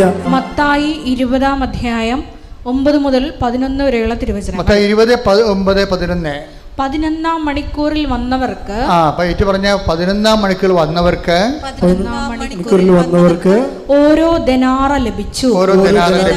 തങ്ങൾക്ക് കൂടുതൽ ലഭിക്കുമെന്ന് ആദ്യം വന്നവർ വിചാരിച്ചു. എന്നാൽ അവർക്കും ഓരോ ദനാറ തന്നെ കിട്ടി. അത് വാങ്ങുമ്പോൾ അവർ വീട്ടുടമസ്ഥനെതിരെ പിറുപിറുത്തു. എന്നാൽ ആദ്യം വന്ന ആൾക്കാരുടെ കൂടെ അവസാനം വന്ന ഞങ്ങളെ അങ്ങ് താരതമ്യപ്പെടുത്തിയല്ലോ, അല്ലേ? ആ വാക്കുകൂടി വായിച്ചേ. മത്തായി 20:12. അവസാനം വന്ന ഇവർ ദൂത്തപുത്രന്റെ അനിയനില്ലേ? ദൂത്തപുത്രൻ അല്ല, അവസാനമല്ലേ വന്നത്? അവസാനം വന്ന ഇവന് ഇവർ ഒരു മണിക്കൂറേ ജോലി ചെയ്തുള്ളൂ. എന്നിട്ടും പകലിന്റെ അധ്വാനം ചൂടും സഹിച്ച ഞങ്ങളോട് അവരെ നീ തുല്യരാക്കിയല്ലോ. അപ്പൊ മൂത്തപുത്രന്റെ കംപ്ലൈന്റ് അതാണ്. അത് ഇത്തിരി അസൂയയിൽ നിന്ന് വന്ന നീതിബോധത്തിൽ നിന്നൊക്കെ വന്നൊരു കംപ്ലൈന്റാണ്. അത് ലോകരാജ്യത്തിന് നീതി എന്നാണ് മനസ്സിലായത്. ലോകരാജ്യത്തിന് നീതി എന്ന് വന്നിട്ടുള്ള ചില അപഭ്രംശങ്ങളാണ് ഈ വരുന്നത്. മുത്തപുത്രൻ്റെ ലോകരാജ്യത്തിൻ്റെ നീതിയിലാണ് വിഷയം അവർ കണക്കാക്കുന്നത്. പക്ഷേ ദൈവരാജ്യത്തിന് നീതി വ്യത്യാസമുണ്ട്. അതാണ് എനിക്കിഷ്ടമുള്ളത് എനിക്കിഷ്ടമുള്ളവർക്ക് നൽകാൻ പാടില്ലേ? ഞാൻ നല്ലവനായതുകൊണ്ട് നീ എന്തിനെ അസൂയപ്പെടുന്നു? അപ്പം അസൂയ വന്നിരിക്കണത് എങ്ങനെയാണ്? ലോകരാജ്യത്തിന് നീതിയുടെ ഫ്രെയിം വർക്കിൽ നിന്നാണ് അസൂയ വരുന്നത്. നീ ദൈവരാജ്യത്തിലേക്ക് വരണമെന്നാണ് ഈ പറയണതിൻ്റെ അർത്ഥം. ദൈവരാജ്യം എന്നാൽ ഭക്ഷണവും പാനീയവും നീതിയും സമാധാനം. റോമ 14:17. ദൈവരാജ്യം എന്നാൽ ഭക്ഷണവും പാനീയവുമല്ല, പ്രത്യുത നീതിയും സമാധാനവും പരിശുദ്ധാത്മാവിലുള്ള സന്തോഷവുമാണ്. പരിശുദ്ധാത്മാവിന്റെ സന്തോഷം ഉറപ്പുവരുത്തുന്ന നീതി ദൈവരാജ്യത്തിൻ്റെ നീതിയാണ്. ദൈവരാജ്യത്തിൻ്റെ നീതി എന്നുള്ള ലോകരാജ്യ നീതി അല്ല, മറിച്ച് ദൈവത്തിൻ്റെ കരുണയിലാണ് അടിസ്ഥാനപ്പെടുത്തിയിരിക്കുന്നത്. അപ്പോൾ ധൂർത്തപുത്രന് കിട്ടിയിരിക്കുന്നത് ദൈവത്തിൻ്റെ കരുണയാണ് കിട്ടിയിരിക്കുന്നത്. അവിടെ കിട്ടിയിരിക്കുന്നത് എന്താണ്? ആ ഒരു താലന്താണ് ലഭിച്ചത്. അവന് ആ ഒരു താലന്ത് അവനെ കൊടുത്തു, അത്രേ ഉള്ളൂ. അത് ദൈവത്തിൻ്റെ കരുണയുടെ ഭാഗമാണ്. അപ്പോൾ ദൈവത്തിൻ്റെ കരുണയിൽ നിനക്ക് ഇടമുണ്ടെന്നാണ് ഈ പറഞ്ഞു വെക്കുന്നതിൻ്റെ കാരണം. നിൻ്റെ അവസ്ഥ എത്ര മോശമായാലും, നിൻ്റെ പാപകരമായ ജീവിത രീതികളായാലും നീ അനുദപിച്ചാൽ നിനക്ക് ദൈവരാജ്യത്തിലേക്ക് വരാൻ കഴിയും. പക്ഷേ ദൈവരാജ്യത്തിലേക്ക് വരാൻ കഴിയുമെന്ന് പറഞ്ഞാൽ ദൈവരാജ്യത്തിൽ പല സ്ഥലങ്ങളുണ്ട്. അതാണ് പ്രശ്നം. അതാണ് ഇവിടെ വിഷയം. ദൈവരാജ്യത്തിൽ നിന്ന് നീ ഒട്ടും അകലെയല്ല. ആ ഉപഗ്രഹം പോലെ വേണേൽ പോകാൻ പറ്റും. അത് ദൈവരാജ്യത്തിൻ്റെ അകത്ത് ചെറുതും വലുതുമുണ്ട്. അത് ഈ 2 വചനവും കർത്താവ് തന്നെ പറഞ്ഞ ദൈവരാജ്യത്തിൽ പ്രവേശിച്ചെന്നും പറഞ്ഞുകൊണ്ട് ആയത്തില്ല കാര്യങ്ങൾ. ദൈവരാജ്യത്തിന് അകലെയല്ല. Take the word of God. Markose 12:34. Pathrose 12:34. അവൻ ബുദ്ധിപൂർവം മറുപടി പറഞ്ഞു എന്ന് മനസ്സിലാക്കി. അവൻ ബുദ്ധിപൂർവം മറുപടി പറഞ്ഞു എന്ന് മനസ്സിലാക്കി യേശു പറഞ്ഞു, നീ ദൈവരാജ്യത്തിൽ നിന്ന് അകലെയല്ല. അപ്പൊ ദൈവരാജ്യത്തിലാണെന്ന് പറഞ്ഞിട്ടില്ല. അതാണ് പ്രശ്നം. അവൻ എന്താണ് ബുദ്ധിപൂർവ്വം പറഞ്ഞ മറുപടി എന്താ? അവന് ബുദ്ധിയുണ്ട്. അവൻ പറഞ്ഞ മറുപടി എന്താ? ബുദ്ധിപൂർവ്വം വേണമെങ്കിൽ നിങ്ങൾക്ക് ഉടമ്പടി പാലിക്കാം. ഞാൻ പറയണ പോലെയൊക്കെ നിങ്ങൾ കൃത്യമായിട്ട് ചെയ്യാൻ പറ്റും. പക്ഷേ ദൈവരാജ്യത്തെ പ്രവേശിക്കാൻ നിർബന്ധമില്ല. ആ ബുദ്ധിപൂർവ്വം നമുക്ക് ഇൻ്റലക്ച്വലായിട്ട് റീസണബിളായിട്ട് വിഷയമൊക്കെ എടുക്കാൻ പറ്റും. റീസണല്ല, ബുദ്ധി തലച്ചോറല്ല ഉപയോഗിക്കേണ്ടത്, ഹൃദയമാണ് ഉപയോഗിക്കേണ്ടത്. ഉടമ്പടിയിൽ ഉപയോഗിക്കേണ്ടത് തലച്ചോറല്ല. അത് മനസ്സിലാക്കിയിട്ട് അതുപോലെ ചെയ്താൽ മതി എന്നല്ല പറയണത്. മറിച്ച് എന്താണ്? അതിനകത്ത് ഹൃദയമാണ് ഉപയോഗിക്കേണ്ടത്. ദൈവത്തെ സ്നേഹത്തിലാണ് ഇത് വർക്കൗട്ട് ചെയ്യണത്. ഒന്നൊരു വായിച്ചോളൂ. ശ്രുതികടെ ഹല്ലേലൂയ. അവൻ ബുദ്ധിപൂർവം മറുപടി പറഞ്ഞു എന്ന് മനസ്സിലാക്കി. അവൻ എന്ത് ബുദ്ധിപൂർവ്വമാണ് മറുപടി പറഞ്ഞത്? അവൻ്റെ മറുപടി എന്താന്ന് വായിച്ചേ? മർക്കോസ് 12:32 മുതലുള്ള തിരുവചനങ്ങൾ. മർക്കോസ് 12:32. നിയമജ്ഞൻ പറഞ്ഞു, ഗുരു അങ്ങ് പറഞ്ഞത് ശരി തന്നെ. അവിടുന്ന് ഏകനാണെന്നും അവിടുന്നല്ലാതെ മറ്റൊരു ദൈവമില്ലെന്നും അവിടുത്തെ പൂർണ്ണ ഹൃദയത്തോടും പൂർണ്ണ മനസ്സോടും പൂർണ്ണ ശക്തിയോടും കൂടെ സ്നേഹിക്കുന്നതും തന്നെ പോലെ തന്നെ അയൽക്കാരനെ സ്നേഹിക്കുന്നതും എല്ലാ ദഹന ബലികളെയും യാഗങ്ങളെയും കാൾ മഹനീയമാണെന്നും അങ്ങ് പറഞ്ഞത് സത്യമാണ്. അവൻ ബുദ്ധിപൂർവം മറുപടി പറഞ്ഞു എന്ന് മനസ്സിലാക്കി. യേശു പറഞ്ഞു, നീ ദൈവരാജ്യത്തിൽ നിന്ന് അകലെയല്ല. അപ്പൊ ഈ സംഭവം അക്കാഡമിക് ആയിട്ട് പഠിച്ച് ബുദ്ധിപൂർവ്വം മറുപടി പറയാൻ പറ്റൂ, സർട്ടിഫിക്കറ്റും കിട്ടും. ദൈവരാജ്യ പ്രവേശിക്കാൻ നിർബന്ധമില്ല. അതാണ് സംഭവം. ഈ ഞാൻ പറയുന്ന കാര്യങ്ങളെല്ലാം നിങ്ങൾക്കതെല്ലാം പഠിച്ച് ഇതെല്ലാം മനസ്സിലാക്കിയൊക്കെ വെക്കാൻ പറ്റും. പക്ഷേ ദൈവരാജ്യത്തിൽ പ്രവേശിക്കണമെന്ന് നിർബന്ധമില്ല. അകലെ അടുത്തൊക്കെ വരാൻ പറ്റും. അത്ര കലല്ലേ ഉള്ളു. ഇത് ബുദ്ധിപൂർവമായിട്ട് മനസ്സിലാക്കേണ്ട വിഷയമല്ല. ബൈബിൾ എന്നുള്ള സൂചനയാണ് വരണത്. ബുദ്ധിപൂർവമായിട്ട് അക്കാഡമിക്കലായിട്ട് മനസ്സിലാക്കേണ്ട കാര്യങ്ങളല്ല ഇത്. അക്കാഡമിക്കായിട്ട് മനസ്സിലാക്കിയിട്ട് നമുക്ക് കയ്യും കെട്ടി ഇരുന്നാൽ ദൈവരാജ്യത്തിന് അകത്ത് കയറാൻ പറ്റത്തില്ല. പക്ഷേ എന്താണ് പിന്നെ എങ്ങനെ അകത്ത് കയറണത്? ഈ കൽപ്പന എത്രയും ചെറുതായാലും ശരി. മത്തായി 5:19. ഈ പ്രമാണങ്ങളിൽ ഏറ്റവും നിസ്സാരമായ ഒന്ന് ലംഘിക്കുകയോ ലംഘിക്കാൻ മറ്റുള്ളവരെ പഠിപ്പിക്കുകയോ ചെയ്യുന്നവൻ സ്വർഗരാജ്യത്തിൽ ചെറിയവനെന്ന് വിളിക്കപ്പെടും. പണ്ടത് അകലെ എന്നാ പറഞ്ഞത്. കൽപ്പനകളെ കുറിച്ച് ബുദ്ധിപരമായി മനസ്സിലാക്കുന്നവൻ ദൈവരാജ്യത്തിന് പുറത്താണ്. പക്ഷെ അത് പ്രവർത്തിക്കുന്നവൻ എന്ത് പറ്റും? അവിടെയും വലിപ്പ ചെറുപ്പമുണ്ട്. അടുത്ത വചനം വായിച്ചേ. എന്നാൽ അത് അനുസരിക്കുകയും കർത്താവിന്റെ കൽപ്പന അനുസരിക്കുകയും പഠിപ്പിക്കുകയും ചെയ്യുന്നവൻ സ്വർഗരാജ്യത്തിൽ വലിയവനെന്ന് വിളിക്കപ്പെടും. ഇപ്പൊ 2 കാര്യമുണ്ട്. എന്താണ്? പത്രം കൊടുത്താൽ മാത്രം പോരാ, അത് വായിച്ചു നോക്കിയിട്ട് അതാണ് വിഷയം പറയണത്. 5:20 എന്താ പറയണത്? അത് അനുസരിക്കുകയും അവൻ പറയണ പോലെ ചെയ്യുക മാത്രമല്ല, അത് അനുസരിക്കുകയും മറ്റുള്ളവരെ അനുസരിക്കാൻ പഠിപ്പിക്കുകയും ചെയ്യണം. അപ്പം അത് നിങ്ങൾ ഇവിടുന്നെല്ലാം കേട്ട് ഞാനെല്ലാം ഉടമ്പടി പാലിച്ചുകൊണ്ടിരുന്ന കൈ കെട്ടിയിരുന്ന വർക്കൗട്ട് ചെയ്യത്തില്ല. ദൈവരാജ്യത്ത് ഗ്രഡേഷൻസ് ഉണ്ട്. വലിയവനുണ്ട്. ആ വലിയവനാകണമെന്നുണ്ടെങ്കിൽ എന്ത് ചെയ്യണം? കർത്താവിൻ്റെ കൽപ്പനകൾ പാലിക്കുകയും പാലിക്കാൻ മറ്റുള്ളവരെ പരിശീലിപ്പിക്കുകയും. പ്രേക്ഷിത പ്രവർത്തനം അങ്ങനെ വന്നതാ. ഉടമ്പടിയിൽ എന്തുകൊണ്ടാണ് നിങ്ങൾ വലിയ വലിയ സാക്ഷ്യങ്ങൾ പറയുന്നതിൻ്റെ കാരണം അതിന് 2 ഹെഡും ആൾക്കാർ കൈകാര്യം ചെയ്യുന്നുണ്ട്. ഒന്ന്, അവരത് പാലിക്കുന്നു. മറ്റുള്ളവരെ പിന്നെ എന്ത് ചെയ്യും? മറ്റുള്ളവരെ പാലിക്കാൻ വേണ്ടി മറ്റുള്ളവരെ അത് പരിശീലിപ്പിക്കുകയും ചെയ്യുന്നുണ്ട്. പ്രാർത്ഥിക്കുക, കർത്താവായ ദൈവമേ, കർത്താവായ ദൈവമേ, ദൈവരാജ്യത്തിന്റെ വലിയവനാകാൻ ദൈവരാജ്യത്തിൽ വലിയവനാകാൻ അങ്ങയുടെ കൽപ്പനകൾ അവൻ പറയണത് പോലെ അങ്ങയുടെ കൽപ്പനകൾ അവൻ പറയുന്നത് പോലെ ചെയ്യുകയും അങ്ങനെ ചെയ്യുവാൻ മറ്റുള്ളവരെ പരിശീലിപ്പിക്കുകയും ചെയ്യുന്ന സുവിശേഷ ശുശ്രൂഷകനാകാൻ എന്നെ അഭിഷേകം ചെയ്യണമേ.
ഈ ലോകരാജ്യത്തിൽ നിന്നുണ്ടായിട്ടുള്ള താരതമ്യത്തിൻ്റെ ഒരു അസൂയ ഉണ്ടല്ല, അത് ഈ ധൂർത്തപുത്രനൊന്ന് ക്ലീൻ ചെയ്യണമെന്നുണ്ടെങ്കിൽ ഇവൻ ദൈവരാജ്യത്തിലെ വലിയവനാകും. ധൂർത്തപുത്രൻ മൂത്തമകൻ്റെ പ്രശ്നം അതാണ്. ഈ ലോകരാജ്യത്തിൻ്റെ ഒരു മുഴക്കോല് വെച്ചിട്ടുണ്ടാണ് ഈ ഇളയവൻ തിരിച്ചു വന്നപ്പോൾ അപ്പൻ അവന് വേണ്ടി കൊടുത്ത കാളക്കുട്ടിയെ കൊന്നപ്പോൾ ഇവന് സങ്കടം വന്നത്. അത് ലോകരാജ്യം, അവൻ പഠിച്ചു വെച്ച ലോകരാജ്യത്തിൻ്റെ രീതിയാണ്. പക്ഷെ അപ്പൻ അപ്പൻ പുറത്തേക്ക് വന്നിട്ട് അവനോട് സാഷ്ടാംഗം പറയുന്നുണ്ട്. അപ്പൻ പുറത്തേക്ക് വരുന്നുണ്ടേ. മൂത്തമകൻ മോശക്കാരനായിരുന്നെങ്കിൽ അപ്പൻ പുറത്ത് വരത്തില്ല. അവൻ പുറത്ത് വന്നിട്ട് അവനെ സാന്ത്വനപ്പെടുത്താൻ നോക്കിയെന്നാണ് പറയണത്. അച്ഛൻ്റെ കാര്യം എന്താണ്? അവൻ ഭയങ്കര വിലപ്പെട്ടവനാണ്. അവൻ കെറിച്ച് പോകാനാ വേദനിക്കാനാ അപ്പൻ ഇഷ്ടപ്പെടുന്നില്ല. മൂത്തമകന് കാര്യം അവൻ സ്വകരാജ്യത്തിലെ വലിയവനാകണമെങ്കിൽ ഇവനെപ്പോലല്ല.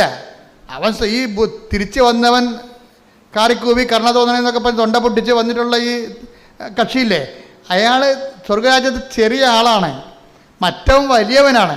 എന്താ കാര്യം? അവൻ പറയുന്നുണ്ട്, ഇത്ര കാലം നിൻ്റെ ഒരു കൽപ്പന പോലും ഞാൻ ലംഘിച്ചിട്ടില്ല, ഒരു കുഞ്ഞാടിനെ പോലും. വെടപ്പോടെ ശ്രുതികട ഹല്ലേലൂയ. 15:28 മുതലുള്ള തിരുവചനങ്ങൾ. ലൂക്കാ 15:28. അവൻ കോപിച്ച് അകത്ത് കയറാൻ വിസമ്മതിച്ചു.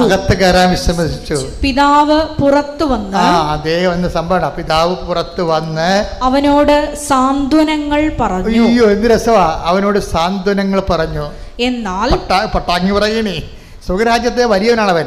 അവനോട് പട്ടാങ്ങി പറയും. കാര്യം എന്താണ്? അവൻ ക്ലീൻ ചിട്ടുള്ളവനാണ്. അവൻ പറയുന്നുണ്ട്. എന്നാൽ അവൻ പിതാവിനോട് പറഞ്ഞു, നോക്കൂ, എന്നെ വഴക്കേണ്ട കാര്യമില്ല, എൻ്റെ മനസ്സ് ചങ്ക് വേദനിക്കുകയാണ്, എനിക്ക് ഉൾക്കൊള്ളാൻ പറ്റണില്ല എന്നൊക്കെ പറഞ്ഞു. ഞാൻ കുറെ കാര്യം പറഞ്ഞു. നോക്കൂ, എത്ര വർഷമായി ഞാൻ നിനക്ക് ദാസ്യവേല ചെയ്യുന്നു, ഒരിക്കലും നിന്റെ കൽപ്പന, അതാണ് ഉടമ്പടി എന്ന് ഞാൻ പറയണത്, നിന്റെ കൽപ്പന ഞാൻ ലംഘിച്ചിട്ടില്ല. എങ്കിലും എന്റെ കൂട്ടുകാരോടൊത്ത് ആഹ്ലാദിക്കാൻ ഒരു ആട്ടിൻകുട്ടിയെ പോലും നീ എനിക്ക് തന്നില്ല. എന്നാൽ വേശ്യകളോട് കൂട്ടുചേർന്ന് നിന്റെ സ്വത്തെല്ലാം ദൂർത്തടിച്ച നിന്റെ ഈ മകൻ തിരിച്ചു വന്നപ്പോൾ അവനു വേണ്ടി നീ കൊഴുത്ത കാളയെ കൊന്നിരിക്കുന്നു.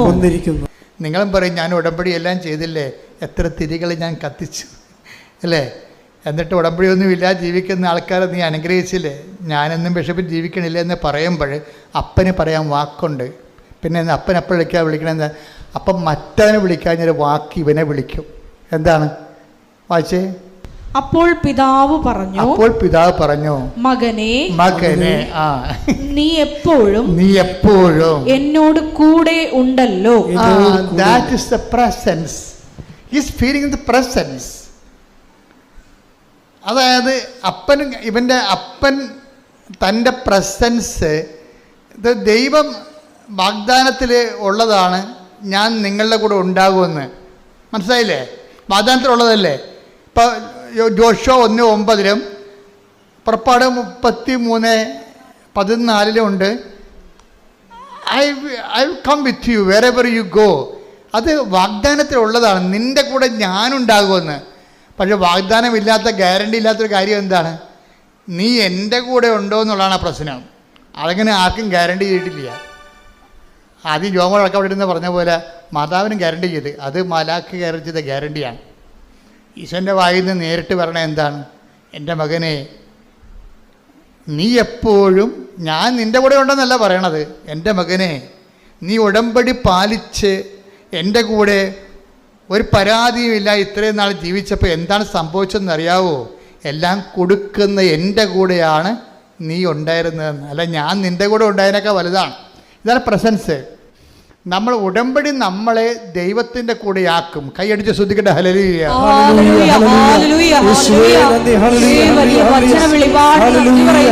കൽപ്പനകൾ പാലിച്ച് അവിടത്തോടൊത്ത് വസിക്കുവാൻ ഈ ആരാധനയിലൂടെ ഞങ്ങളെ തിരഞ്ഞെടുത്ത് അഭിഷേകം ചെയ്യണമേ. മഹത്വം, മഹത്വം, ആരാധന,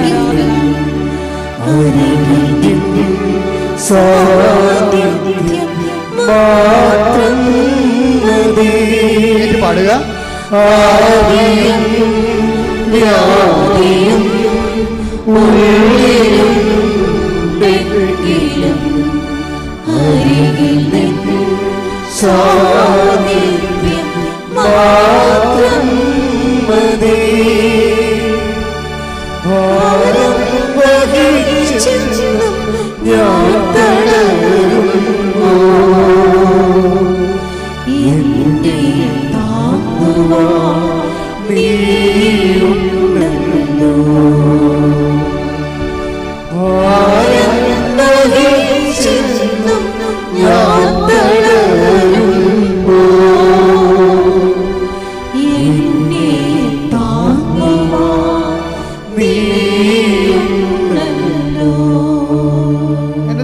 ഇപ്പോൾ പരിശുദ്ധാത്മാവ് അച്ഛനിലൂടെ എന്താ പറയണത്?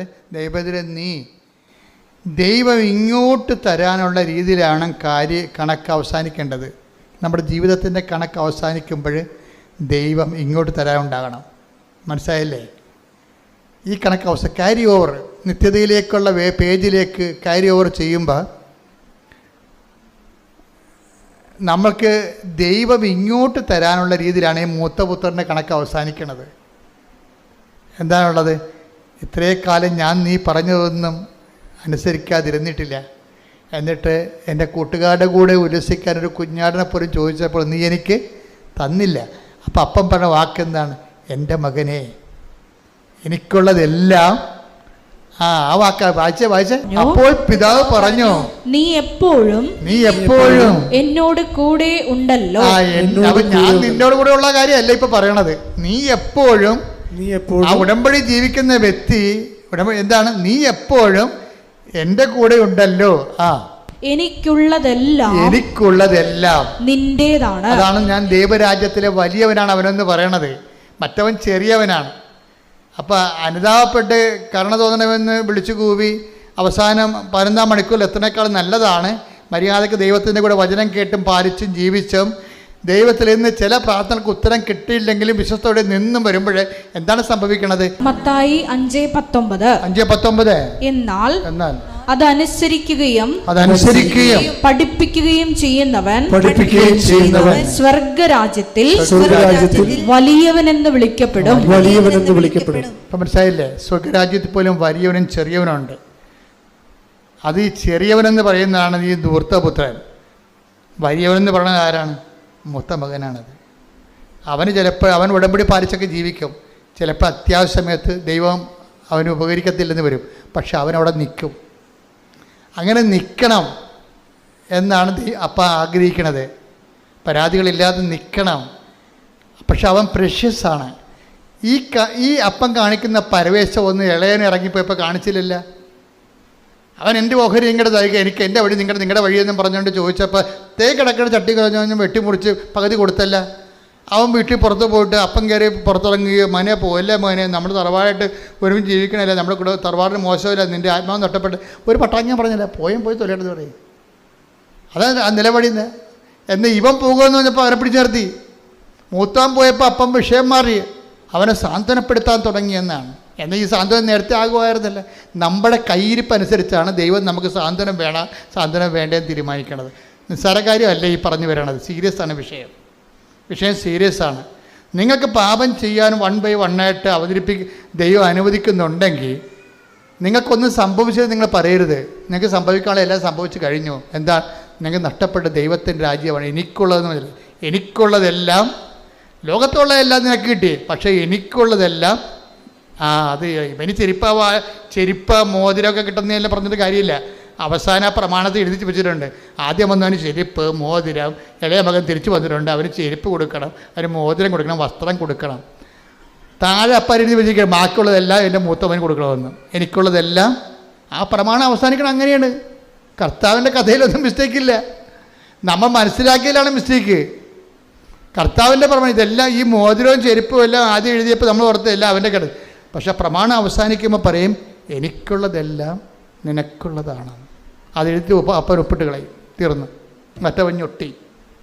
അപ്പം ആവശ്യമില്ലാത്ത അഭ്യാസം കാണിച്ച് പിന്നീട് ദൈവത്തിൻ്റെ കരുണയ്ക്ക് വേണ്ടി ആർത്ത് വിളിച്ച് തിരിച്ചു വരണം.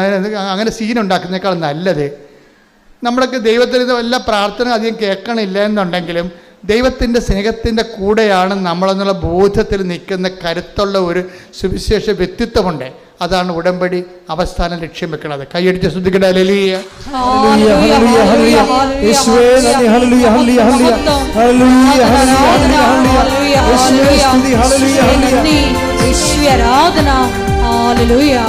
അവൻ നല്ലവനല്ലോ ദയയെന്നുമുള്ളവൻ, അവൻ വല്ലവനല്ലോ സ്തുതിയെന്നുമവൻ.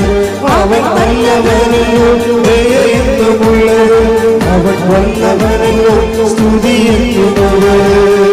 ഭൂവാസികളെ കർത്താവിനെ സ്തുതിപ്പിൻ. ഭൂവാസികളെ കർത്താവിനെ സ്തുതിപ്പിൻ. സന്തോഷത്തോടെ വന്നുകൂടുവിൻ, സംഗീതത്തോടെ സ്തുതി പാടുവിൻ. സന്തോഷത്തോടെ വന്നുകൂടുവിൻ, സംഗീതത്തോടെ സ്തുതി പാടുവിൻ. അവൻ നല്ലവനല്ലോ ദയയെന്നുമുള്ളത്, അവൻ വല്ലവനല്ലോ സ്തുതിയെന്നുമവൻ. അവൻ നല്ലവനല്ലോ ദയയെന്നുമുള്ളത്, അവൻ വല്ലവനല്ലോ സ്തുതിയെന്നുമവൻ. പരിശുദ്ധ പരമ ദിവ്യകാരുണ്യത്തിന് എന്നേരവും ആരാധനയും സ്തുതിയും പുകഴ്ചയും ഉണ്ടാകട്ടെ. എല്ലാവരും എഴുന്നേൽക്കുക.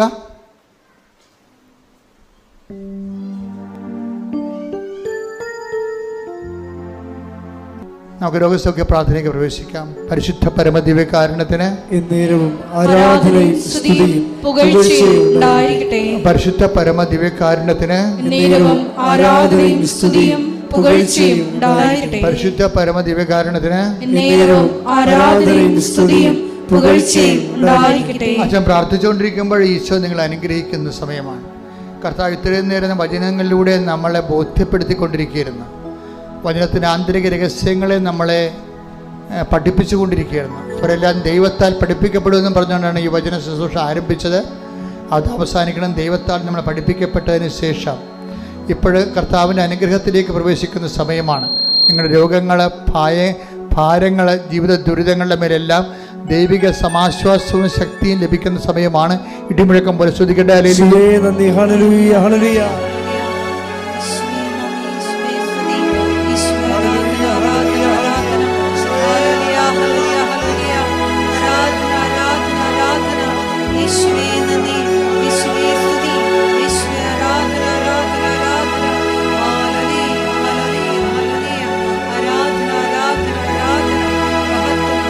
കർത്താവ് നിന്റെ ഉന്നതമായ നാമത്തിന് സ്വസ്ഥം ചെയ്യുന്നു.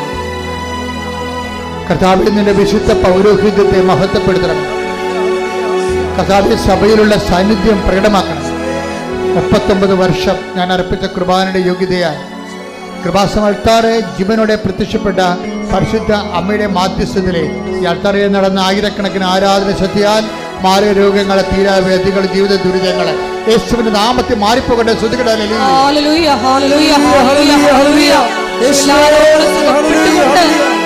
നാമത്തെ ആരാധനയിലൂടെ വീണ്ടും വീണ്ടും മഹത്വപ്പെടുത്തണമേ.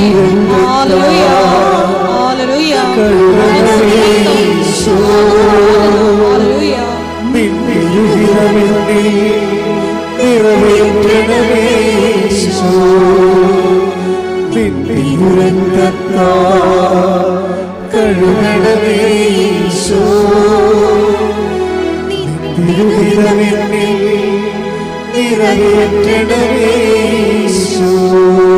പരിശുദ്ധ പരമദിവ്യകാരുണ്യത്തിന് ആരാധനയും സ്തുതിയും പുകഴ്ചയും ഉണ്ടായിരിക്കട്ടെ.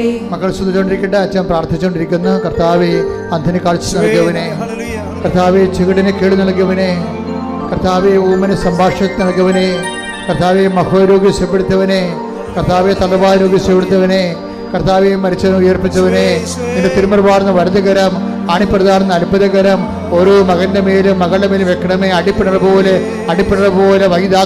പോലെ വൈദാക്കാലം ദൈവികമായ ശക്തി, യേശു ക്രിസ്തുവിന്റെ ശക്തി, ഉയർത്തെഴുന്നേറ്റ ശക്തി ഉച്ചമുതൽ ഉള്ളംകാലം വരെ പ്രസരിക്കട്ടെ. യേശുവിന്റെ ഉന്നതമായ നാമത്തിലെ മാർഗരോഗങ്ങൾ, തീരാവേദങ്ങൾ, അസ്ഥിരോഗങ്ങൾ, അസ്ഥിയുരുക്കങ്ങൾ യേശുവിന്റെ നാമത്തിൽ മാറിപ്പോകട്ടെ.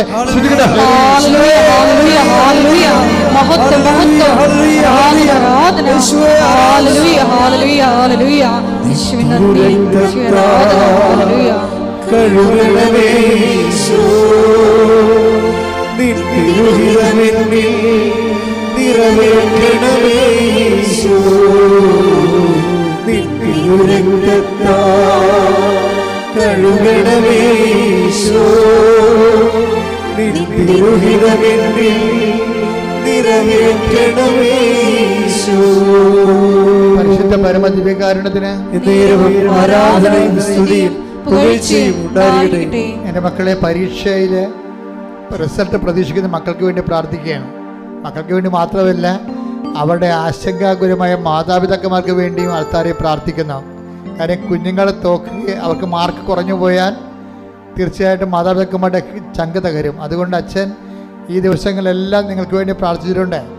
മക്കൾക്ക് വേണ്ടി പ്രാർത്ഥിച്ചിട്ടുണ്ട്. റിസൾട്ട് പ്രതീക്ഷിക്കുന്ന മക്കളെ കർത്താവ് അങ്ങനെ തിരുസന്നിധി വീണ്ടും സമർപ്പിക്കുന്നു. കർത്താവ് ഹൈസ്കൂൾ മുതൽ കോളേജ് മുതൽ മെറിറ്റ് പരീക്ഷകൾ, യോഗ്യതാ പരീക്ഷകൾ, കോമ്പറ്റേറ്റീവ് എക്സാമിൻസ്, മത്സര പരീക്ഷകൾ എല്ലാം റിസൾട്ട് പ്രതീക്ഷിക്കുന്നവർക്ക് കർത്താവ് ഞെട്ടിപ്പിക്കുന്നു. നല്ല റിസൾട്ട് കിട്ടാൻ വേണ്ടി അങ്ങനെ തിരുസന്നിധി സമർപ്പിക്കുന്നു. കർത്താവ് അവരുടെ പരാധീനം പോരായ്മ പരിഹരിച്ചുകൊണ്ട് യേശു ക്രിസ്തുവിൻ്റെ ഉന്നതമായ നാമത്തിൽ അവർ ആഴമായി വിശ്വസിച്ചുകൊണ്ട് സുവിശേഷത്തിൻ്റെ ഒരു ജീവിതം, വിശ്വാസത്തിൻ്റെ സാക്ഷ്യ ജീവിതം തുടരാൻ വേണ്ടി അവരുടെ ഉദ്യമങ്ങളെ കർത്താവ് നീ ശക്തിപ്പെടുത്തണമെന്ന് പ്രാർത്ഥിക്കുന്നു.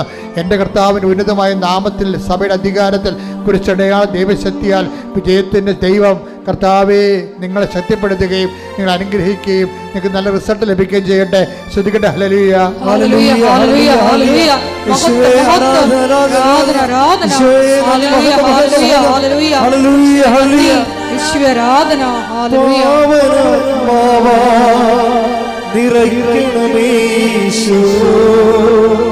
പാപഭാരങ്ങൾ അകറ്റണമേ ഈശോ,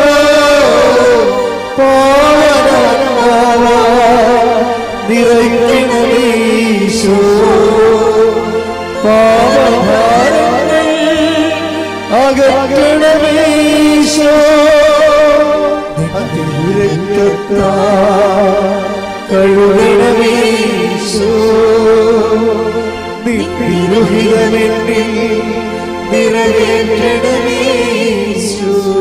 എൻ്റെ പ്രിയപ്പെട്ടവരെ, സ്വകാര്യമായ പ്രതിസന്ധി ഇരിക്കുന്നവരെയാണ് അച്ഛനിപ്പോൾ ഓർക്കുന്നത്.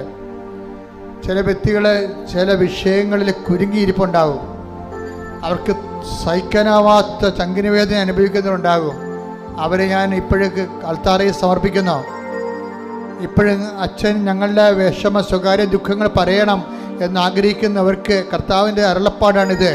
കർത്താവ് നിങ്ങളെ ആശീർവദിപ്പിക്കുന്ന നിങ്ങളുമായി ബന്ധപ്പെട്ട വിഷയങ്ങൾ, നിങ്ങൾക്ക് ദുഃഖവും ഭാരവും ഉണ്ടാക്കുന്ന ജനങ്ങളുടെ സംസാരങ്ങൾ, അതുപോലെ തന്നെ മറ്റ് കേസുകൾ, വഴക്കുകൾ, നിങ്ങൾക്കെതിരെ പതിയിരിക്കുന്നവർ, നിങ്ങളുടെ പ്രാണനെ തോൽപ്പിക്കാൻ നോക്കുന്നവർ, നിങ്ങളുടെ ജീവിതത്തിൻ്റെ തകർച്ച ആഗ്രഹിക്കുന്നവർ, നിങ്ങളെ പുറത്താക്കാൻ ഉദ്ദേശിക്കുന്നവർ, നിങ്ങളുടെ ജോലി നഷ്ടപ്പെടുത്താൻ ഉദ്ദേശിക്കുന്നവർ, നിങ്ങളുടെ ഭാഗധേയങ്ങളും ഓഹരികളും നശിപ്പിക്കാൻ ഉദ്ദേശിക്കുന്നവർ, നിങ്ങൾക്കെതിരെ ഗ്രൂപ്പ് കൂടുന്നവർ, യേശു ക്രിസ്തുവിൻ്റെ ഉന്നതമായ നാമത്തിൽ കൃപാസമർത്താരെ ജീവനുടെ പ്രത്യക്ഷപ്പെട്ട പരിശുദ്ധ അമ്മയുടെ ശക്തിയാൽ, യേശുവിൻ്റെ ഉന്നതമായ നാമത്തിൽ അമ്മയുടെ മധ്യസ്ഥത്തിൽ നിങ്ങൾക്കെതിരെയുള്ള നാരക ശക്തികൾ യേശുവിൻ്റെ നാമത്തിൽ നിഗനിക്കപ്പെടട്ടെ. ശ്രുതികട്ടെ. ഹല്ലേലൂയ, ഹല്ലേലൂയ, ഹല്ലേലൂയ, ഹല്ലേലൂയ, ഹല്ലേലൂയ. ഹല്ലേലൂയ, ഹല്ലേലൂയ, ഹല്ലേലൂയ. യേശുവേ, എല്ലാ ജീവിത ദുരിതങ്ങളെയും തടസ്സങ്ങളെയും ഈ ആരാധനയിലൂടെ എടുത്തു മാറ്റണമേ എന്ന് പ്രാർത്ഥിക്കുന്നു. പ്രത്യക്ഷീകരണത്തിന്റെ സാക്ഷികളാകുന്നു. യേശുവേ നന്ദി. ഹല്ലേലൂയ, ഹല്ലേലൂയ, ഹല്ലേലൂയ, ഹല്ലേലൂയ. യേശുവേ നന്ദി, നന്ദി. ഹല്ലേലൂയ, ഹല്ലേലൂയ, ഹല്ലേലൂയ, ഹല്ലേലൂയ. കഴുകണമേ യേശോ, നിന്നിരുഹിതമെന്നിൽ നിറവേറ്റണമേ യേശോ, നിന്നുരക്തത്താൽ കഴുകണമേ യേശോ, നിന്നിരുഹിതമെന്നിൽ നിറവേറ്റണമേ യേശോ. പരിശുദ്ധ പരമ ദിവ്യകാരുണ്യത്തിന് ആരാധനയും സ്തുതിയും പുകഴ്ചയും ഉണ്ടായിരിക്കട്ടെ. എൻ്റെ മക്കളെ, ഈ പ്രാർത്ഥനയെ കൂടാൻ വേണ്ടി നിങ്ങൾക്ക് കർത്താവ് നൽകിയ വിളിയാണ്, ദൈവവിളിയാണ്, ദൈവാനുഗ്രഹമാണ്. ഇപ്പോഴ് ആരാധനയിലെ അരികിൽ നിങ്ങൾക്ക് വേണ്ടി മധ്യസ്ഥം വായിക്കാൻ ഞങ്ങൾ വൈദികരും സിസ്റ്റേഴ്സും ശുശ്രൂഷകരും ഉണ്ട്. നിങ്ങളിപ്പോൾ മൗനമായി നിങ്ങൾ എന്തിനു വേണ്ടിയാണ് ഈ ആലയത്തിൽ പ്രവേശിച്ചത്, അത് മാതാവിൻ്റെ മധ്യസ്ഥ ഈശോയ്ക്ക് സമർപ്പിക്കുക. മൗനമായി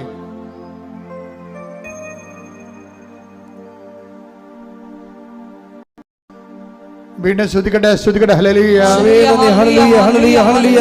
യേശുവേ ആരാധന, ആരാധന, ആരാധന, ആരാധന. യേശുവേ നന്ദി, മഹത്വം, മഹത്വം, മഹത്വം, മഹത്വം. Hallelujah, hallelujah.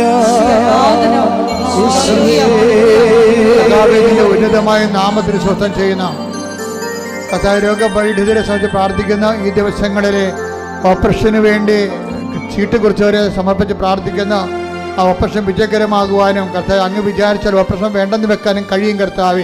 അങ്ങനെ അനന്തമായ കാരുണ്യത്തിൽ ഞങ്ങൾ ആശ്രയിക്കുന്ന കർത്താവ്. ഓപ്പറേഷൻ തിയേറ്ററിൽ കർത്താവ് കൈകാര്യം ചെയ്യുന്ന ഡോക്ടർമാരും നഴ്സുമാരും ഉപയോഗിക്കുന്ന മരുന്നുകൾ, എല്ലാ പ്രൊസീജിയറും പരിശുദ്ധ ദേവമാതാവിനെ ഏൽപ്പിച്ചുകൊണ്ട് ഉന്നതമായ ആരോഗ്യത്തോടെ അവർ തിരികെ വരുന്നതിനായി ഇടിമുഴക്കം പരിശോധിക്കട്ടെ. ഹല്ലേലൂയ, ഹല്ലേലൂയ. യേശുവേ നന്ദി. ഹല്ലേലൂയ, ഹല്ലേലൂയ. യേശുവേ ആരാധന, ഹല്ലേലൂയ. യേശുവേ നന്ദി, യേശുവേ ആരാധന. ഹല്ലേലൂയ. വരേണമേ എന്നിൽ നിറയണമേ, ദാതാ വരേണമേ, സൗഖ്യം നൽകണമേ. ഈ ആഴ്ച ജോലി അന്വേഷിച്ച് പോകുന്നവരെ, ഈ ആഴ്ച ജോലി അന്വേഷിച്ച് പോകുന്നവരെ, സർവീസ് സംബന്ധമായ കാര്യത്തിൽ പോകുന്നവർ, യാത്രാ സംബന്ധമായ കാര്യത്തിന് വേണ്ടി പോകുന്നത്, സാങ്കേതികമായ നിയമപരമായ വിഷയങ്ങൾക്ക് വേണ്ടി പോകുന്നവർ, വീട്ടിൽ നിന്ന് ഓരോരോ ഉദ്യമങ്ങൾക്ക് വേണ്ടി ഇറങ്ങുന്നവരെല്ലാവരും പരിശുദ്ധമ്മ ദേവമാതാ കൃപാസ്ഥാനത്താറെ ജീവനോടെ പ്രത്യക്ഷപ്പെട്ട പരിശുദ്ധമ്മയുടെ പ്രത്യക്ഷീകരണത്തെ സ്ഥിരീകരണത്തിനായി ദൈവത്തിൻ്റെ അടയാളം, സ്വർഗീയ അടയാളം, ഞാൻ നിനക്കുമെന്ന് ദൂതനയക്കും നല്ല കർത്താവിൻ്റെ ദൂതൻ്റെ സാന്നിധ്യം നിന്റെ നീ പോകുന്നിടത്തിൽ അനുഭവവേദ്യമാകുന്നതിന് വേണ്ടി ഇടിമുഴക്കം പരിശോധിക്കട്ടെ. ഹല്ലേലൂയ, ഹല്ലേലൂയ, ഹല്ലേലൂയ, ഹല്ലേലൂയ, ഹല്ലേലൂയ. ഹല്ലേലൂയ, ഹല്ലേലൂയ, ഹല്ലേലൂയ. യേശുവേ ആരാധന, ആരാധന, ആരാധന. യേശുവേ നന്ദി, മഹത്വം, മഹത്വം, മഹത്വം. ഹല്ലേലൂയ. വരേണമേ എന്നിൽ നിറയണമേ, ദാതാ വരേണമേ, സൗഖ്യം നൽകണമേ. മുട്ടയിൽ നിന്ന് മൗനമായി പ്രാർത്ഥിക്കുക.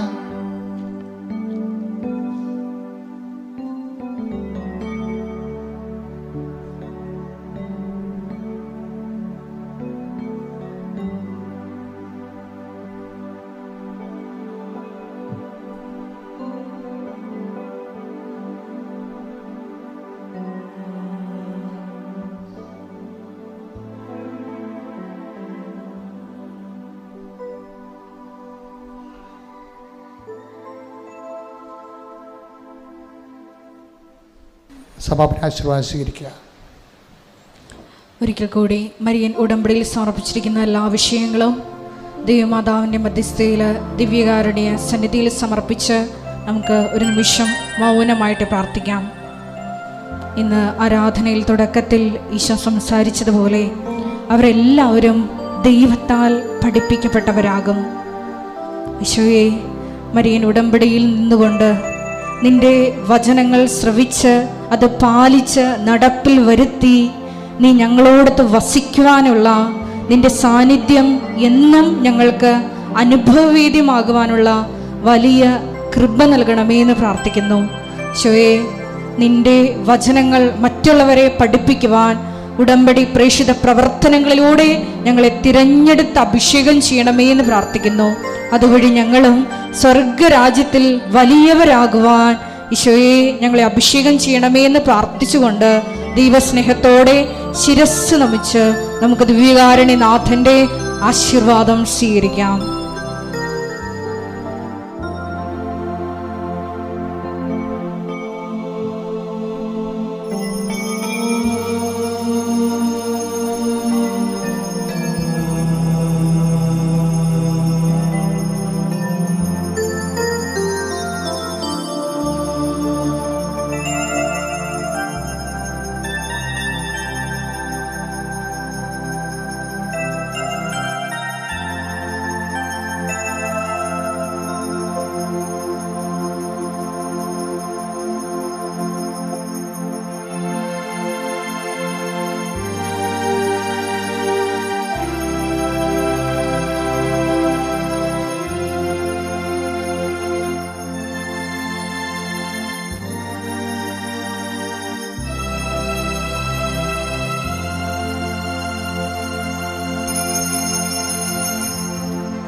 പരിശുദ്ധ പരമ ദിവ്യകാരുണ്യമേ, എന്നും അങ്ങേക്ക് പരിശുദ്ധ പരമ ദിവ്യകാരുണ്യമേ,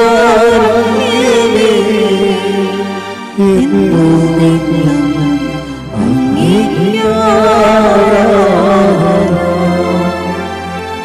പരിശുദ്ധ പരമ ദിവ്യകാരുണ്യമേ,